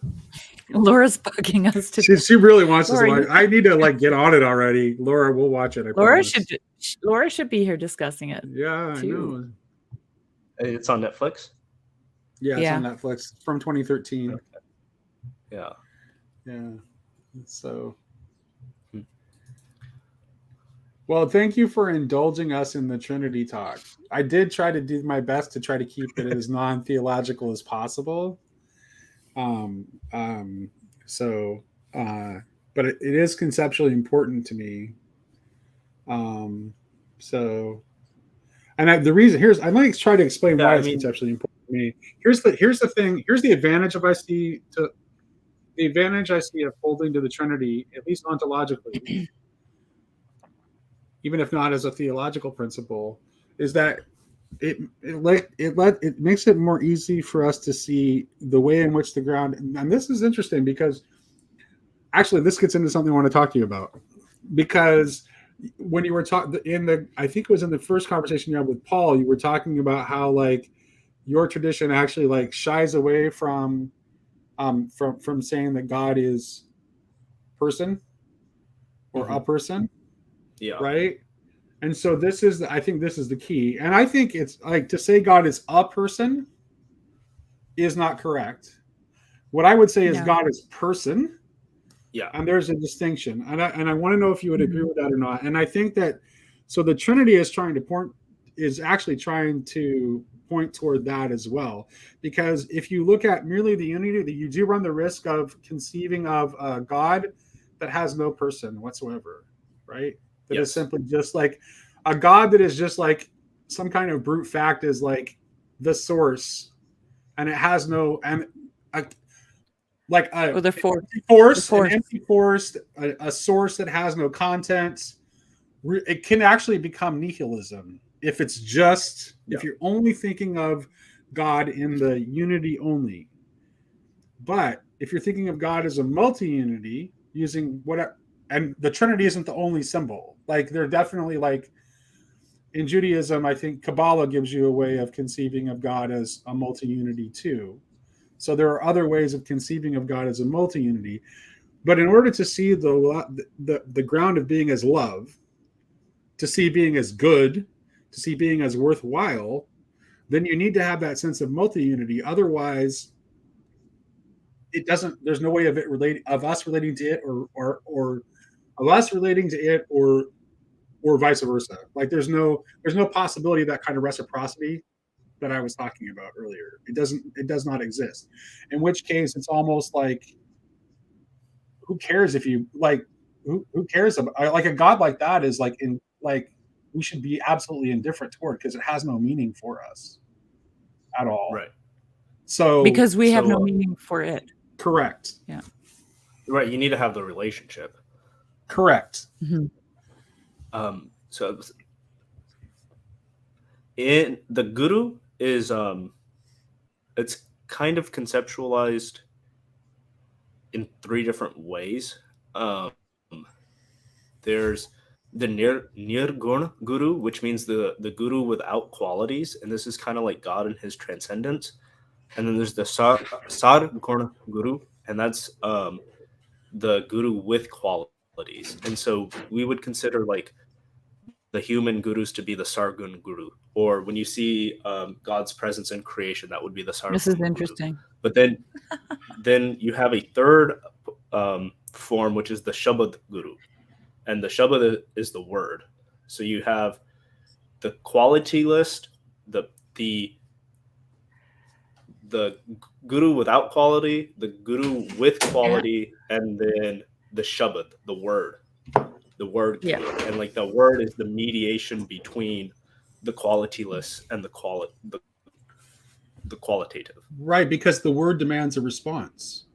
This is like the God is a conversation idea. Like a word that any spoken word implicitly is awaiting a response. So God speaks, God calls out, and he's waiting for the response from us. He's inviting us into a reciprocal relationship. When I think of word, I think of breath. Because there's you can't say a word without it. You have to breathe it out, and I wonder if that's more along the lines of ancient thought, that a word would be automatically accompanied by a breath.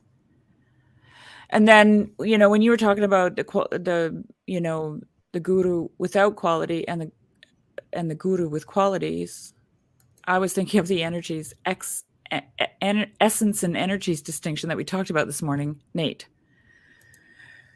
because that's kind of what that is getting at. That distinction is getting at is that the essence of God can't be known, right? There's no qualities to it, and but the energies of God you can know, because those are the qualities that we experience in the world, right?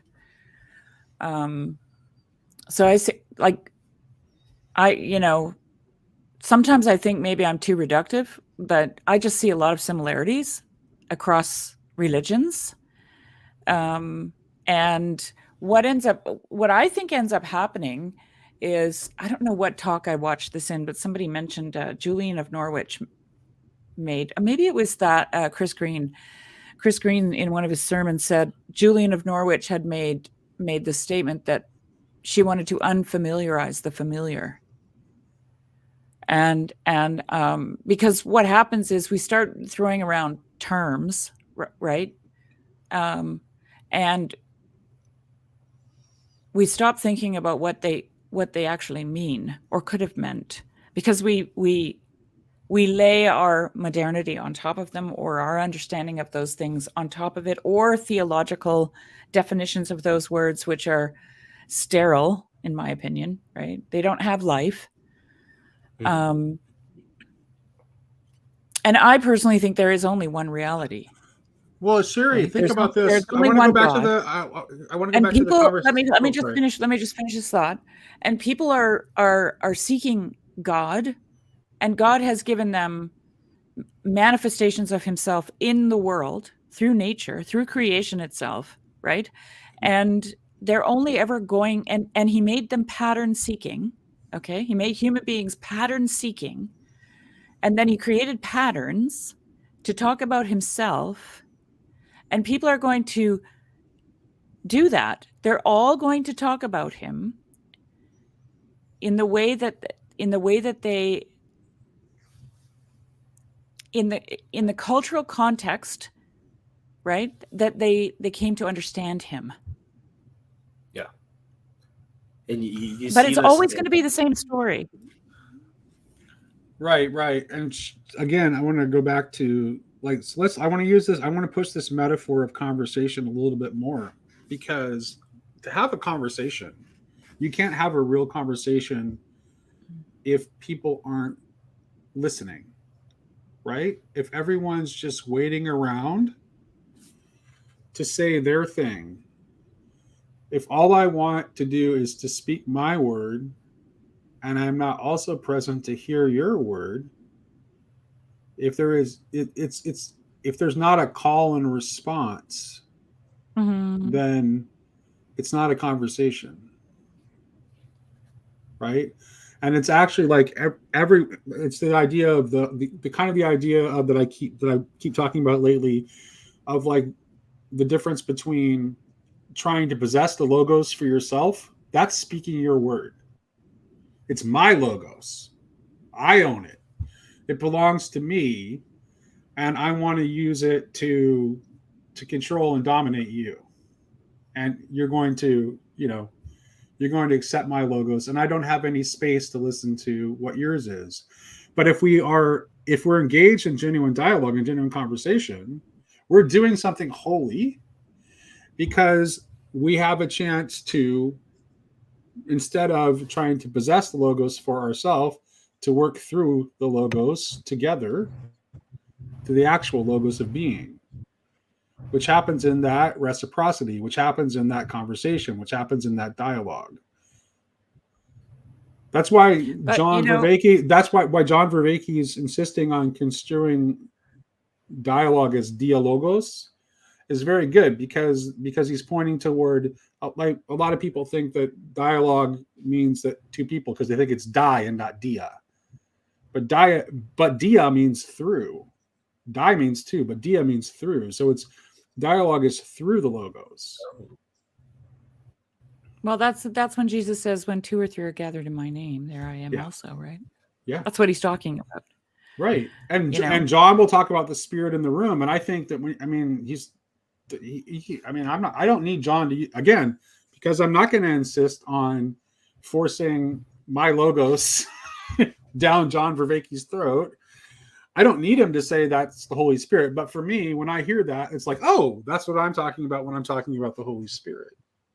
You're talking about the same thing. Raj, you were going to say something earlier. Yeah, in Japji Sab, which is the opening text of the Guru Granth Sahib, after you kind of get this, it starts with this statement about how we can understand who or what God is, and then it gives kind of what the goal is of the spiritual life and some of the pitfalls that you might run into, and it gives you kind of this general lay of the land. The first sort of injunction on walking this path are 3 stanzas all about listening, suniye, and it emphasizes the importance of listening and hearing, and it talks about how all these different things come into being through listening. So like, by hearing we are graced like saints and gods. By hearing we fathom the earth, underworld, and skies. By hearing we become as Shiva, Brahma, and Indra. And like this whole litany of 3 stanzas of all these different things that happen through being able to, through hearing or being able to attune yourself to that word. That's interesting. Matthias Desmet talks about resonating, and anyway, that's a totally different topic. I have to go, unfortunately, but there's another aspect to this that we haven't really even touched on, and I think it would be fun to talk about with you once, Raj, because I know that you love poetry, and poetry needs to be addressed in this conversation, right? Because I think when the poet speaks, the whole world understands, and there's something really important happening there, right? Mm-hmm. Everybody understands the poet, and so on that note, I just want to close out with this really great poem that I recently discovered by Rainer Maria Rilke. Before you read the poem, can I say one thing really quick, Sherry? Do you remember what we called our conversation on poetry way back? Yeah, conversation with being. There you go. All right. Yeah. We should have an open mic night. So we should do it. You write poetry, Charlie, right? who I just Charlie Brooks, who I just had on a conversation with that I posted today. Poetry. Yeah, he was in the poetry slam scene for a while. So we got lots of people that at least write some poetry. Charlie writes amazing poetry. Yeah. Okay, so I'll just read this really quick, and then I'll have to go. But we should do this again. I am too alone in the world, and yet not alone enough to consecrate every hour. I am too small in the world, and yet not small enough to be in front of you like a thing, dark and clever. I want my will, and I want to accompany my will through paths to action. And I want, in quiet, somehow hesitant times, when something approaches, to be among those who know, or alone. I always want to reflect you in full form, and I never want to be blind or too old to hold your heavy swaying image. I want to unfold. I do not want to stay bent anywhere, for there I am a lie where I am bent. And I want my sense true before you. I want to describe myself like a picture I saw, long and near, like a word I understood, like my everyday mug, like my mother's face, like a ship that carried me through the deadliest storm. Thank you for sharing, Sherry. Yeah. You always choose the best poems. Bye for now. Hey, Raj, you still have a minute? There's one thing I wanted to ask you. Yeah. Okay, cool. All right, cool. I would be remiss if I didn't ask you about this. So I was thinking about the poem you shared with me in our first conversation, and then you shared that wonderful performance with me afterwards, and it's beautiful. And but I wanted to give you a chance, like that imagery of like God is a loving torturer, basically, is what comes through in that poem. I wanted to get your take on that, but first I wanted to do you read science fiction by chance? Not really, no. Okay. So there's like one of my favorite science fiction series is by Gene Wolfe, and Gene Wolfe is he was a Korean War veteran, and he I think he converted to Catholicism, so he's Catholic, and he writes deeply layered, very highly symbolic novels that are like really require careful reading. And the primary character of this 4-book series, The Book of the New Sun, his name is Severian, and he's a member of the Guild of Torturers, but he's a merciful torturer, and he gets kicked out of the Guild of Torturers for showing mercy to one of his clients. The interesting thing though is that his way of showing mercy is like he can't offer her freedom. All he can do is offer her escape. So rather he just leaves a dagger for her so that she can end her own life rather than being submitted to the torture. The reason this is interesting is because it becomes also obvious over the course of the novels that Severian is clearly a Christ figure, because it's a dying Earth novel, and so like the Earth is dying, and Severian is the one who ends up being responsible for the bringing of the new sun. And there's all kinds of these intentional biblical references and parallels to the story of Jesus, and it's like it's not clear whether he's present. There's also this like antichrist figure that named Baldanders that he kind of interacts with in the story too. So it's like he's choosing to present Jesus as a merciful torturer, which doesn't seem. That's a very strange thing for a Christian writer to do, and that was like one of the first things I thought of after like listening to that performance of the poem that you shared. So I would like to just invite you, if you have any thought, and if you don't have anything, that's fine. What do you make of this idea of like of God as a merciful torturer?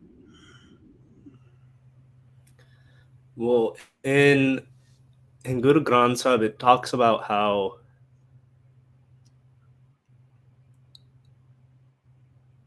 we're constantly dying, like in all those moments where we're not remembering God or not being connected to him. It's like that is death, that is hell, that is torture. And so whenever we're not knowing him, whenever we're not resting in his presence, and so there's this notion that like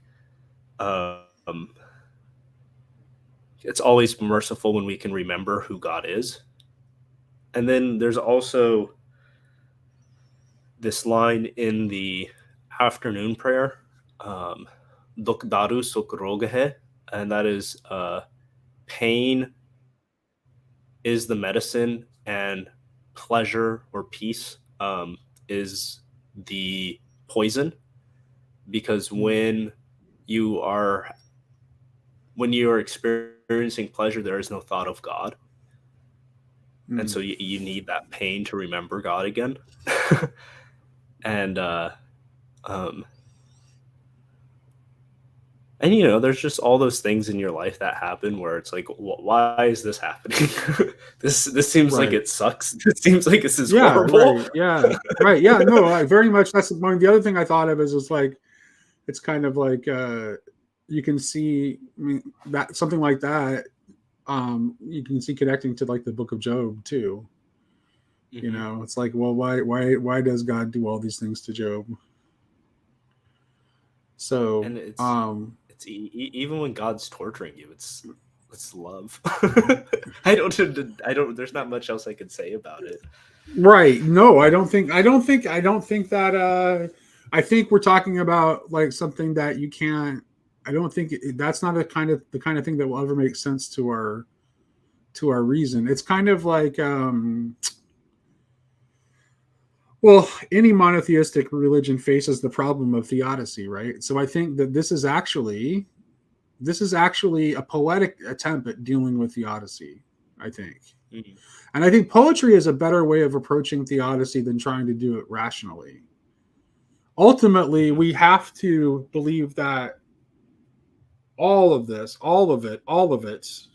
even the parts that seem like torture to us, God is working through love. Right, and that's one of the things that I see in Sikhi, with like one of the common criticisms I'll see of that people are making towards Christianity is towards the notion of the devil, and that there's this adversary who's trying to bring about all of these evil and bad things. And because in Sikhi, there's this notion of God is doing everything, or he allows everything to happen. Like, and I know there's in Christianity, like God does allow, there is the notion that God allows the devil to do his deeds, right? And yeah, that's right there in the book of Job. Like, right, he comes before God, and and yeah. So, but go ahead, continue. Just like this, you have to be able to find God's presence anywhere and everywhere. And so I had a conversation with Jacob, and towards the end of the conversation, we got a little bit into the Holocaust, and I was asking him some questions about post-Holocaust theology, and it was very heavy. It was very difficult, but Jacob was very generous in his response. And I want to be very careful in how I say this, but like,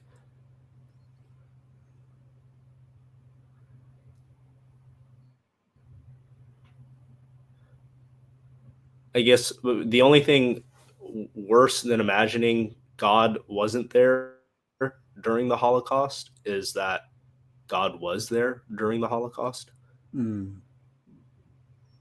But like, that's probably the case, right?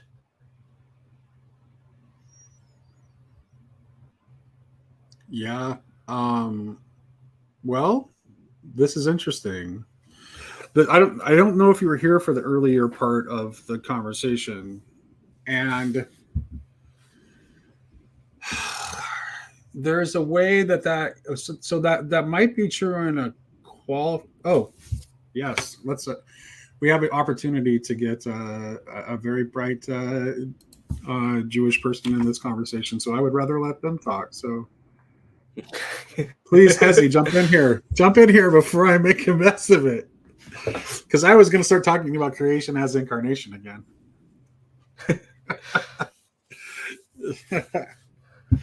I was going to make a Christian dodge. So the link is there for you, Hezi, if you want to join. I'll just go ahead and I'll go make a mess of this until hopefully Hezi will come to my rescue here.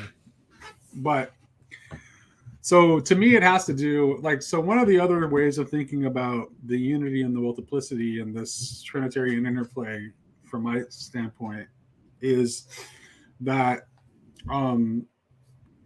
you need both for reality, but the becoming is becoming still. Mm-hmm. Mm-hmm. And it is not yet what it will be. Yes. And that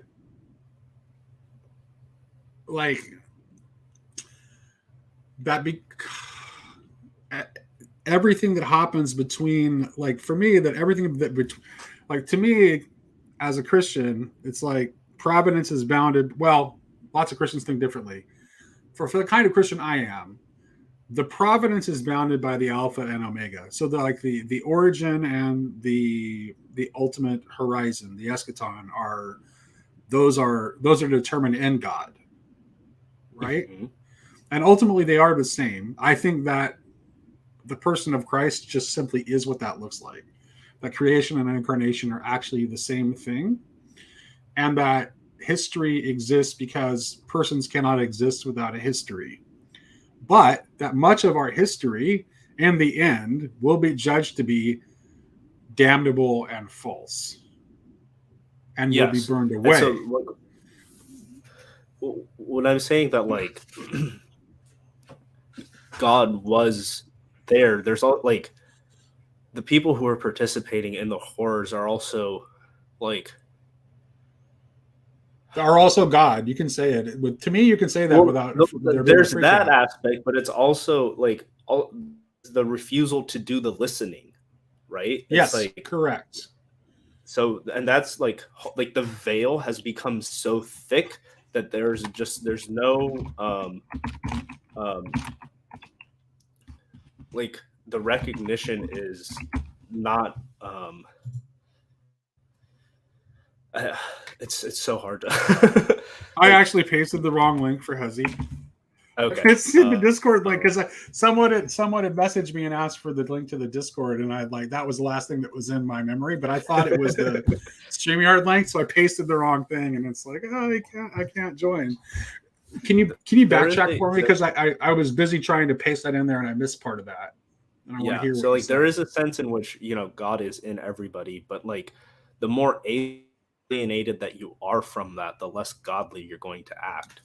Right. And so it doesn't, like, God may be there, but if the people are so alienated from their own true self, it's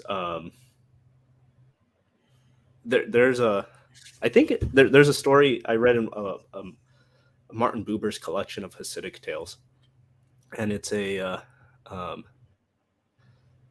child comes crying to his father, who's a rabbi, and he goes, Father,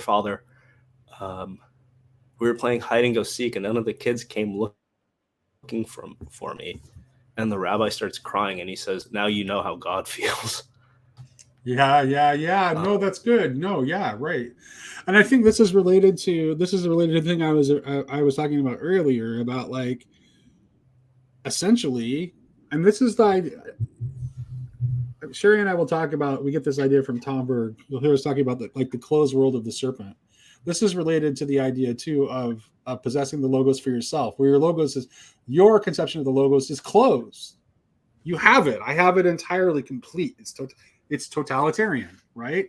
Right. I'm living in this closed circle where the logos is mine and I possess it for myself.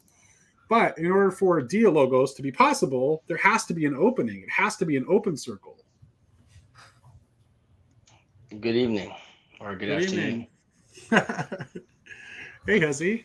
All right. So, do you want to fix this? Well, I would be walking too. So first off, again, it's been such a pleasure to see you doing the rounds, Raj, so to speak, and thanks, Huzzy. It's such a learning experience for all of us, and thank you so much for sharing and being so open. So it just allows us all to learn so much more about ourselves and about others. So I heard your conversation with Jacob, and yeah, that conversation got a little heavy towards the end with regards to the Holocaust. And you had that, it was a dramatic pause also, like your question about that God was there. So I very much believe that God was there.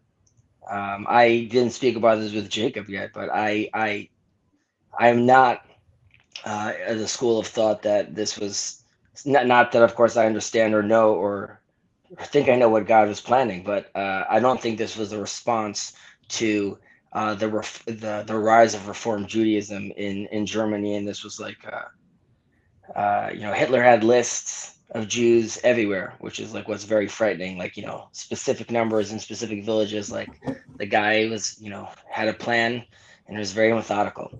So, but just with the greater question about evil, ultimately. It relates to free will and the freedom of choice. There's a retraction of God which allows us to have our experience. But in that space, in that retraction, there is the room for evil, and Right. it's still underneath this, this amazing, cosmos we live in, that all is part of God, of course. However, there is freedom for us to interact with that evil, and with that anguish. So, and it also relates to sort of the response to heavy questions like this. Like, so God was there, and when Job is standing there silent in front of God, it doesn't matter that the theological or the philosophical answers that his friends, companions gave to him, they could be true on an intellectual level, and even on a theological level, you connected all the dots and like, here it is. Mhm. The response is, the experience is to be held by the one experiencing it, by Job himself, and you're not going to get a logical answer for that. And that part of that is the experience with the awesomeness of God, even if it's experienced through evil. However, one could still come out of that experience, as many Jews did, and just Job does at the end of the day, even strengthened in their faith. Right. And God's response, Moses sees, and Moses asks to see what who the great leaders and sages of the Jewish people will be. This is what the Talmud tells us, and God is showing him this sage named Rabbi Akiva, and Rabbi Akiva is teaching, and Moses doesn't understand. He's like bewildered. I don't even understand. This guy's teaching at such a high level. And ultimately, at the end, Rabbi Akiva says, I learned this from all the knowledge I know from Moses. So Moses feels better about this. But he asks God, he's like, what's going to happen to this person? And they go to the future, and he sees how Rabbi Akiva gets caught by the Romans, and they're peeling his skins with these combs of metal. And Moses asks, this is Torah and this is its reward? Like, is this was what's supposed to happen? And God says, silence. He's like, this is what I wanted to do. This is what I thought of. And that silence Right. is very deafening, but it's also very strong. Or what God answers to Job, like, where were you when I created the universe, when I created the world? Like, these are things that we cannot comprehend. But rest assured, it is God that is there in that silence. And it's a still small voice. It's a resonating, it's a loud silence, that if you are willing to not feel abandoned by that silence, but realize that even that silence is loving. I hope that sort of explains that, but I might have made a mess as well.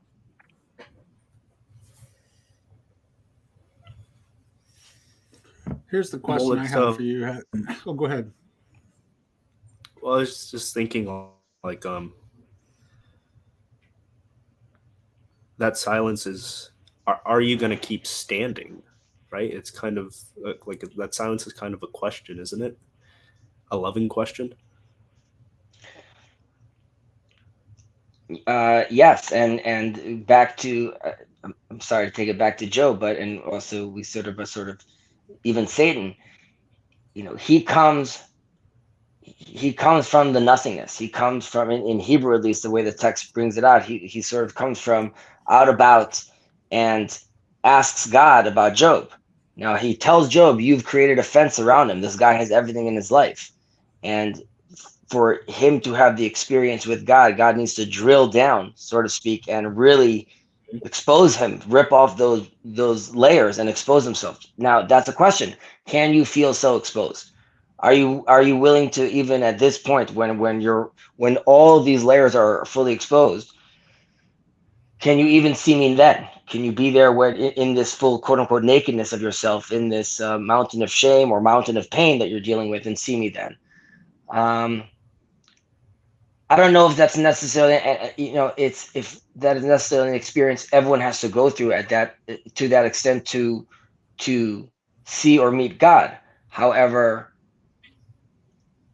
that is an experience that exists in our world.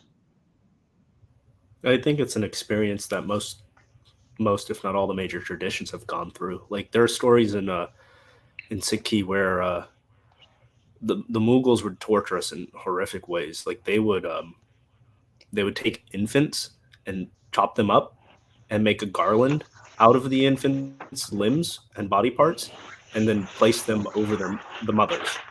So the mothers were made to wear garlands of their dismembered infants, and told to renounce their guru and embrace Islam. And even in that situation, these mothers refused, right? And it's like I don't know how much more you could torture a mother than that. But like are you going to be able to say that you love God more than anyone else? I mean, that's what Rabbi Akiva, as his skin is being peeled, right? His students ask him, like, how are you not crying out? And he says, I want to. He starts quoting the Shema, the prayer of the Jews, and while he's quoting it, he says, I've always wanted, in the quote it says you have to say it with all your soul. I've always wanted all my life to be able to have that experience to actually do that. And now is the one time I have that experience to finally do that. And to be fully committed to that level.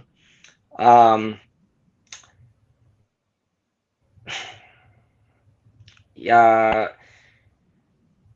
I mean, we all, of course, I feel like none of us want to be tested, obviously, to that degree necessarily. But there is something that I find so empowering by that response, because it's well, it's like Jesus says he's being crucified and saying, "Forgive them, Father, for they know not what they do." Mm-hmm. It's the same kind of thing.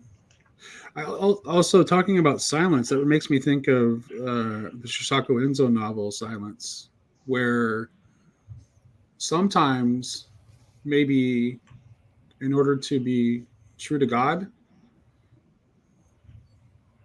sometimes maybe even our religion needs to be questioned.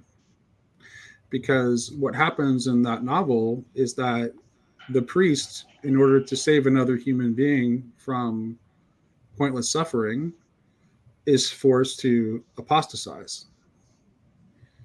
Because the Japanese were clever enough to figure out that the priests would willingly martyr themselves.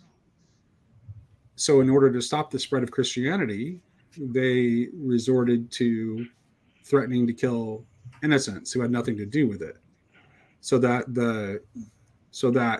the torture and death would be inflicted on another. And this priest in the novel, he chooses to step on an image of Christ and apostatize, rather than allow another human being, another image of God, to suffer. And it's called Silence. So like that I think connects to this idea of encountering God in the silence. In that silence, only again, like the person going through the experience is learning the lesson. And maybe I mentioned this before, that there is a in Judaism, in Jewish law, you have, if a sage walks into a building or into a room, everyone stands. So, or if your father walks into a room, then all the sons stand. Or there's a hierarchy to this, but basically it's accustomed to stand. When a sage walks into a house of a mourner, everyone stands, but the mourner doesn't stand. And the reason is because at that moment, even the sage is at a lower level than the mourner, because the mourner has an experience of wisdom that no one else is there having right now. And that's in their silence. But everyone has to realize that they are right now going through that experience of recognizing God and seeing God. And there's something very powerful about that as well, which is we as a community, we recognize that relationship is happening right now, that conversation is happening right now, and it needs to be respected. Well, right, and that Jewish tradition comes out of the Book of Job too. That's the origin of that. So Raj, have you been enjoying your experience since your Paul Vanderklay debut? Yeah. Yeah, I mean, this is having these conversations has been wonderful.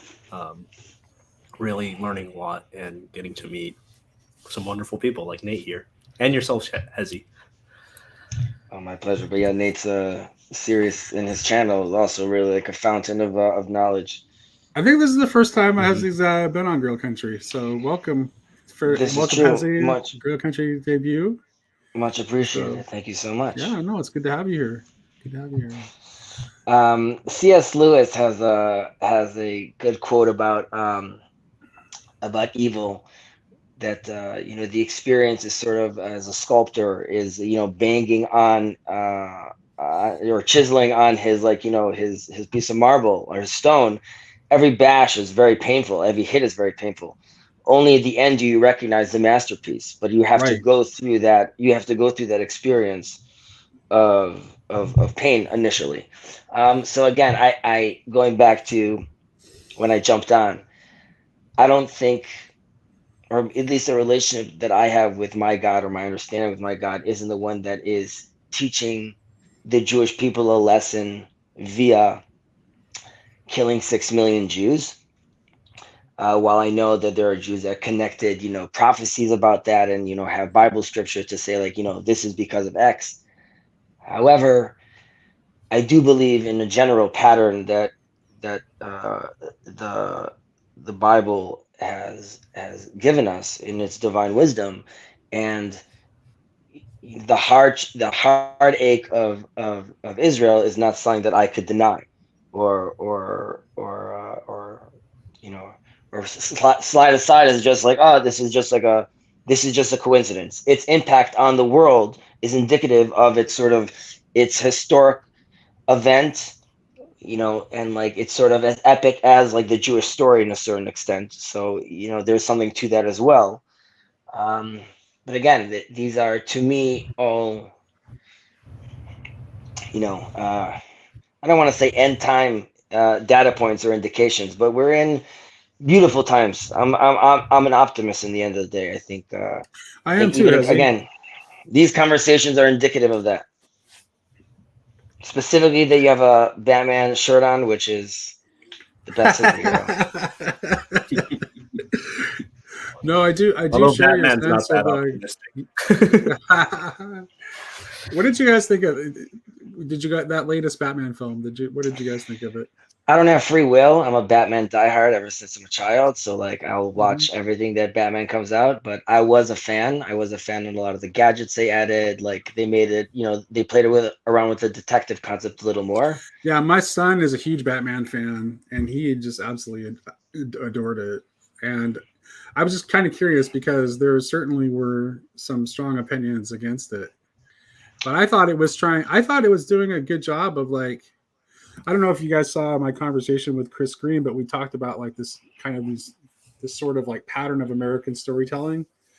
And you can see in that film, Batman is he's kind of confronting that, right? Because Batman has always been fallen clearly within that American pattern of storytelling of redemptive violence. But Batman himself in that film is seeing the problem with that and trying to look. And instead of being the one who brings redemptive violence, he becomes literally the light bringer. And he carries the light and leads people out of darkness, which is a different story. So it actually breaks that pattern and shows you a totally different pattern. And it doesn't have to denigrate or replace or leave the character unreconciled like a lot of the bad attempts at changing that pattern do. So I think it's a more beautiful story because of that. So I thought it was very good. Yeah, I was definitely a fan of that. That was also I know that was a big jump from Holocaust to Batman, but well, one can only talk about the Holocaust for so long, huh? I do. This is there's an interesting. So I had one of my professors at Evergreen was like a literal Nazi hunter. He had been a member of the Danish resistance during the war, and he actually like literally hunted Nazis after the war. And he said something to me one time that was like not what you normally hear. General consensus is that the Holocaust really could have happened almost anywhere in Europe because of the level of anti-Semitism that existed in Europe. And he was Danish, and he was of the opinion that this is absolutely untrue, and that there was something peculiarly virulent about German anti-Semitism that made it so that really it could have only happened in Germany. And I wonder what you think about that. I mean, there could be a political response or like historical response to like them coming out of a depression, them needing, to utilize the war. Like there were a lot of things aligned for something like that to happen. With regards to anti-Semitism, and then you have someone charismatic called Adolf Hitler on top, right? That has his own bent, right? So all those things, create the perfect storm. Was there anti-Semitism like anywhere else or everywhere else? Yeah, yes. The answer is people really have a hard time with Jews. So that's really true, like everywhere. Yeah, no, he didn't deny that. Like Nils was his name, and he didn't deny that anti-Semitism was ubiquitous throughout, like everywhere. His point was that despite there being a level of anti-Semitism throughout European continent, that there was something peculiar. There's always been something peculiarly vicious about the German version of it, from his perspective. And I think part of why he viewed it that way is because of how Denmark behaved very differently. Even though both Denmark and Germany were Lutheran countries, and Luther certainly had plenty of anti-Semitism in his thought, the Danes behaved very differently.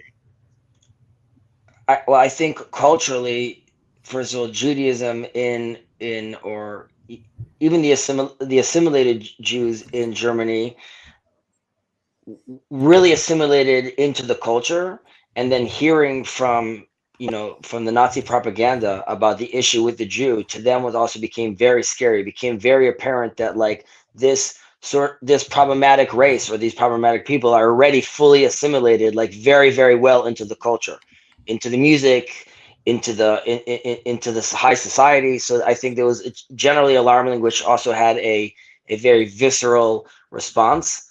But I'm just going to go back to the story of Esther and Haman. And he was like, very specific about, having a genocide and getting rid of everyone a long time ago. So just less successful. But, the reasons were like they act different. They have different ways how they behave. You don't need these guys. So, this trope goes back a very long time. And, that is part of us being different. However, I also see Jews in a certain way as a reflection of all cultures, due to the fact that it has been sort of a rainbow in a certain extent, because it's been in all these different cultures around, allowing it to absorb and experience while it stays apart, but yet always somehow it gets connected. And it gives it some perspective, and in a certain extent a mirror back to other cultures about what it's taking from it, and just like an idea. Did you get a chance to read that Jensen essay that I linked? I did not. I'm sorry. Okay. It's only about 10 pages, but I'm going to go even though you haven't read it, I'm going to go into it a little bit, because the distinction that Jensen is drawing, Jensen is basically, he's making an argument as to why God needs both Israel and the church. And the essay is called Toward a Christian Theology of Israel. And Jensen is like recognizing, like giving complete legitimacy to the status of Israel as a people of God, and specifically it's a people of God. That is the result that is their specific role, because he says that the church is not yet a people, and that God needs to have a people in the world that is an actual people. What do you mean by people? People being like an actual like distinctive group, like the Americans are a people, or the Russians are a people, or the Germans are a people. Like, so what he's saying is that Israel is legitimately God's people as a people in the earth, and the church is the beginnings of the universal community that everyone's being called into. But until that universal community exists, Israel, the people, and the church, the Catholic Church, it's right there in the name, right? Universal, both have a role to play until the kingdom arrives, basically. In which case, I think we both agree that at that point, everyone is the people of God. That for sure. At that point, everyone is the people of God. At that point, God, the prophets use the words that Egypt become my people, Ami, which is usually only used for the Israelites, and the Assyrians are the hands of my creation. Like at that point, there is again a recognition that all are made in God's image, and these are all God's people. However, again, the promise to Abraham, we are supposed to be a representative, a great nation among great nations, assuming we show proper orientation. As far as the church, I could go with you as far as saying that the church being a current example of, let's say, universal, or the way I see it, the seven Noahide laws across. No, I'm not globe. asking you to say that the church is right in its conception of itself, but but in its self-conception, it is designed to be Catholic. Like even the Protestants are really wanting to be Catholic. So all Christians are Catholic in the lowercase c sense. Like Christianity is definitely like inherently universal in its mission and intent. Like it's. So I agree with you. I also think that, let's say, at least for Judaism, its universal mission could only sort of start, and Jacob's really not going to like this, but could only really start now when Israel sort of is back in its homeland. It might not succeed, but the idea would be that only when it could set itself as a body, as a nation, and look at itself, could it then start having a universal message. But that universal message doesn't mean that the other religions don't have their own purpose, and don't. So Christianity in theory still exists, and Sikhism still exists as their own vessel and their own connection to the one. Judaism believes that it could allow for it could guide, and it could orient one towards proper orientation. How that looks towards Christianity and Sikhism, obviously, that has yet to be deliberated. But the idea is also like to accept a universal message. So, I mean, this is where the rub is, because you wonder. I know people don't want to have sort of a kumbaya conversation, but then you also have to ask yourself, like in a brave space like this, how does a conversation look like moving forward or moving together, when no one's necessarily wants to deny the other. And it's beautiful, because I think we could also see how we're supposed to be marching together. So I think that's already a beautiful win. And I'm sure, historically speaking, there was always like groups here and there. There's a story of the rabbi that was best friends with Muhammad and went out to ride with him against the war. But I don't know, I think we could potentially be in more permanent times. But these conversations are needed. Like I'm not coming out with a resolve out of here, and I know Raj, sort of very quiet, but. These are interesting conversations, but again, I ultimately see us including all of us together, standing side by side.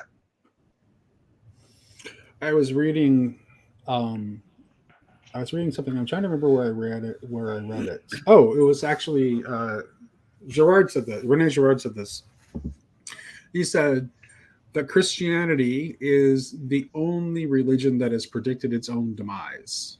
So this is connected to the thing that I would say to John Vervaeke, is that Christianity really in its it is so fundamentally Catholic in its conception, small c Catholic, in that Christianity in its seed is always intended to blossom into a religion that is not a religion. So essentially, what Vervaeke is doing in trying to create a religion that is not a religion is he's reinventing Christianity from the ground up. And what Girard says, and that's what Girard is pointing to when he says that Christianity is the only religion that points toward its own demise, because that is what the apocalypse is. It is the end of the Christianity as a religion and the dawn of the parousia, the second coming, which I would say, you've heard me say before, to me, Hezi, is the arrival of Messianic consciousness. And as in not just to clarify, as in not an individual person, just more as like a state of mind. Those aren't mutually exclusive.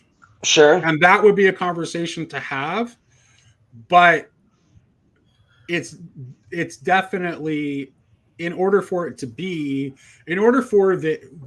eschaton that Christianity envisions is a God being all in all, that requires it to be a universal movement of consciousness in addition to being instantiation of an individual. Otherwise, that doesn't make any sense. So Judaism would agree with that. The individuals, like, right. I know. I shared a video yesterday where, like, I saw, like, it's funny because I feel like I can see why you guys keep saying that I should talk to Zevi, because I feel like Zevi and I are like working the same project from different paths. Because I heard him saying basically exactly the same thing in the video I linked in the Grail Country resources. So I mean, sorry, go ahead, Josh. I just have a question about what you guys mean by universal consciousness. Well, I mean, I think, have you ever read Owen Barfield? No. By chance? Okay. So Owen Barfield has he's a linguist, right? And so he forms this theory. He forms these theories based on analyzing how language has changed over time. Where if you take in ancient languages, you take like in Greek, the word pneuma, it means breath, spirit, and wind. It doesn't mean those three things like independently and distinctly. It means all three at the same time. So the consciousness that would have this linguistic concept is different from the consciousness we have in our modern age. He uses the term participation to refer to this. So the consciousness that would, in a language like Greek or Hebrew, ruach, same thing, breath, spirit, wind, means all three. The consciousness that is thinking in this way is a consciousness that is in what Barfield calls original participation. So it's like it is still participating with God originally and directly. And as we fall into individualized ego consciousness, there's a withdrawal of participation. Participation never goes away entirely. We couldn't actually ever talk about God or relate to God at all if participation went away entirely. So participation remains at some level, maybe more in the subconscious, however you want to talk about. But as we become more and more hyper-focused on this abstraction, this rationalization, this development of this ego consciousness, we move away from that original participation. And actually, Barfield sees like the Hebrew culture as partially and the Greek culture both working together toward the withdrawal participation, but but for a reason. Because essentially, Barfield, actually, at one point in Saving the Appearances, Barfield actually says that original participation really it's paganism. It's synonymous with paganism. So, in order to understand the God who is revealed as I am, there has to be this evolution of consciousness, right? I was wondering when you were going to get there. So when I am that I am, and also looking at that name as past, present, future, and also looking at that name that God gives, or I am that I am, or I'm becoming that I am becoming, to return back to that state, right, or to come back to that understanding, like you're mentioning, right? That's where that right, like on the word so participation. Barfield, what Barfield is saying, we can't. There's no going back. We can't go back to Eden, folks.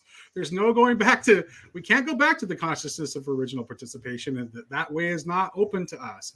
But what we can do is that we can move through this withdrawal, I would say, together, into consciousness of final participation, where we arrive again, and where we arrive is actually going to be better than where we began. But both the alpha and the omega, the beginning and the end, are contained within God. But we reach God again together through modernity, through the withdrawal participation, into final participation. And this is a way of understanding. This is how I understand. This is Messianic consciousness. That doesn't mean that there's not still room for having an embodied, real, single Messiah. But at some level, it must be also a movement of consciousness. So to relate to this in Judaism, this also relates to sort of the feminine and to the masculine, but when leaving the land and going into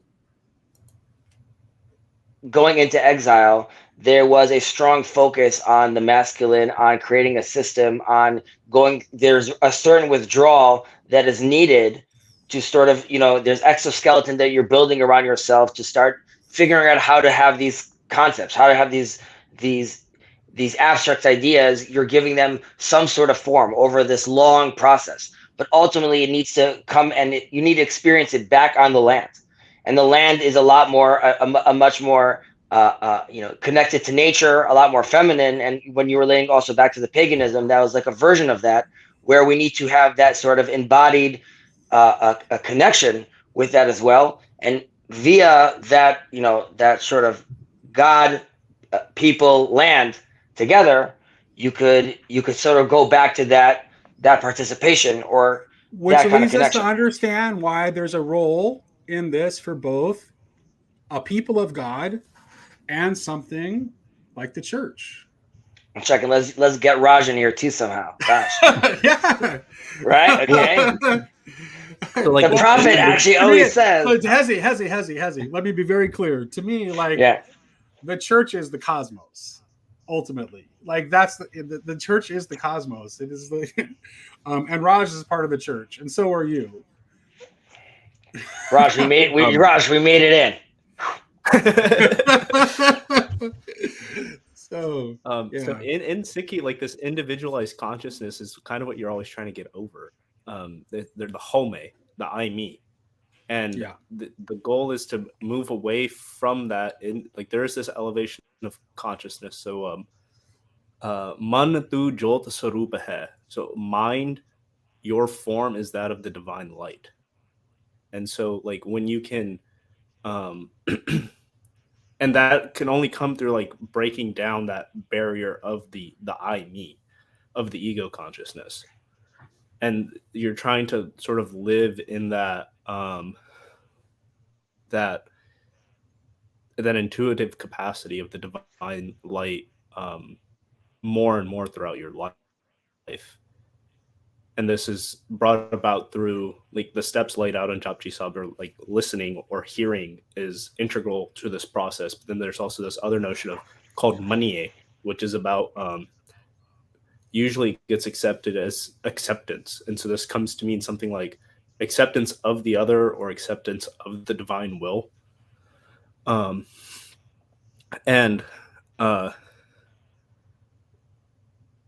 yeah, I see this image of this connection between what Nate is talking about with the eschaton and this sort of balance with the natural world. Yeah. Where yeah. Well, it's the like union of heaven and earth, right? And so like there, like the which is why you need a church. the, To me, like the church, because of its Catholicity, is kind of related to heaven and Israel to the earth, because they're an actual like embodied people with a land. Yeah, Raj. There's so many things. I'm trying to connect them. So like the gurus, when they're making their cities and stuff, like the foundation of all the cities is farming. Farming is essential, and not just because of the reality of how you need to set up a city where you need to feed people, but also the metaphors used for God is this sort of planting metaphor, this growing, coming into, like one of the words that we use for being a good person essentially is calling someone bakka, and that means something like ripe. And so like a person needs to ripen, a person needs to green. Hari is one of the names for God, and Hari means like one of the connotations of that is greening.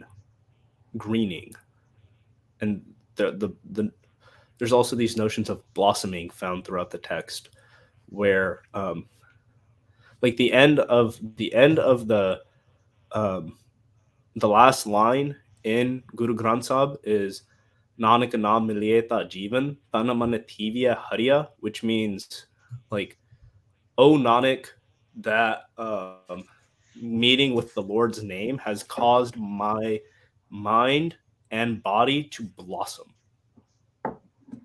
And there's this whole notion of blossoming that is central to Sikhi, where and that like blossoming is also this connection between heaven and earth, right? Because a plant has its roots deep in the earth, but it needs the air, the sunlight, and the rains from the heavens to cause it to blossom. Right. This is like the idea of the kingdom of heaven is a seed, and by your fruit will you know them. It's the same principle. It's this principle of growth. The principle of growth is the cooperation between heaven and earth. Tomberg talks about how looking at he shows us like he uses the Platinum Kingdom a lot to show us another principle that's in work in biology. We tend to get hyper focused on the Darwinian principle of the struggle for existence, right, which operates from this kind of like scarcity mindset and zero sum kind of a thing. But he points toward the plant kingdom as an example of this other principle that is also in operation, which is the cooperation for existence, which you can see in the way the plant gets its nourishment directly from the sun and represents this principle of growth.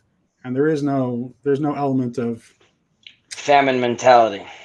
There's no famine mentality, exactly, and that's like it's drawing us to, and the principle of growth is what draws us out of the scarcity mindset toward cooperation with God, where there is, if we are cooperating with God, there can be no scarcity.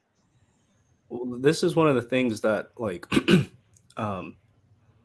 most of the major world religions emphasize the human beings being special in relationship to all the other species on the planet. And I think that in terms of evolution, it's human beings aren't adapting to the environment. They're adapting to God. They're adapting to reality. Right? If you take the ontological arguments of things like love and courage being woven into the fabric of reality, then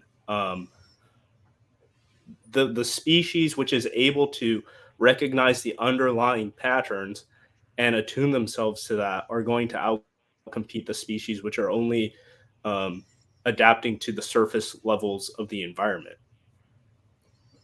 And likewise, you're gonna, I think this is something that we're starting to see in our era, is that, and which we will see in the next few hundred years probably, is that the religious communities are going to outcompete the secular or the materialistic communities. Because they're operating entirely from a mindset of scarcity. Yeah, like they're all in on scarcity. That's why they're talking about population control. Exactly. So, but this potentially, I mean, I'm thinking about the story of Prometheus, and fire needs to be stolen, okay, because it's not being shared. However, with the story with Adam in the Talmud, it talks about how this is something that is shared together with Adam, that God shares together with him. And because I've said this many times, but as far as naming the animals, they don't have, like you just said, Raj, they are having this experience on a certain level with nature on a surface level. So it could be very deep, and there's a certain way that we don't understand what they understand, but it's on this certain level. And while humans in our consciousness and our capability to understand or engage reality, and therefore try to engage God, we together with God name the animals. In Islam, it's actually not that. It's the Quran doesn't have it that way. In Quran, it's the names are given. Here, Adam participates in that together with God, and like you just said, that is our gift. We get to do that together with him. Right. There's this idea within Christianity of the creation of the creation groaning. Well, the reason the creation groans is because the creation itself, all the creation can do is groan. It's not articulate. Man is articulate. So God's word is waiting on a response, and the only party from which that response can come are human beings who are made in his image. But in giving that response, we speak for the creation that is groaning in anticipation. But Adam and Eve, though, don't respond at first in the garden. He asks where you are, and they hide. Abraham later comes down and says, "Here I am." Yeah. All right, this has been great. I have stuff to do today. This has been fantastic. Hezi, Raj, you're welcome back anytime. Thank you for great conversation. Hopefully we can have another conversation soon. Bye for now. Great day, guys. Take care. Bye, guys.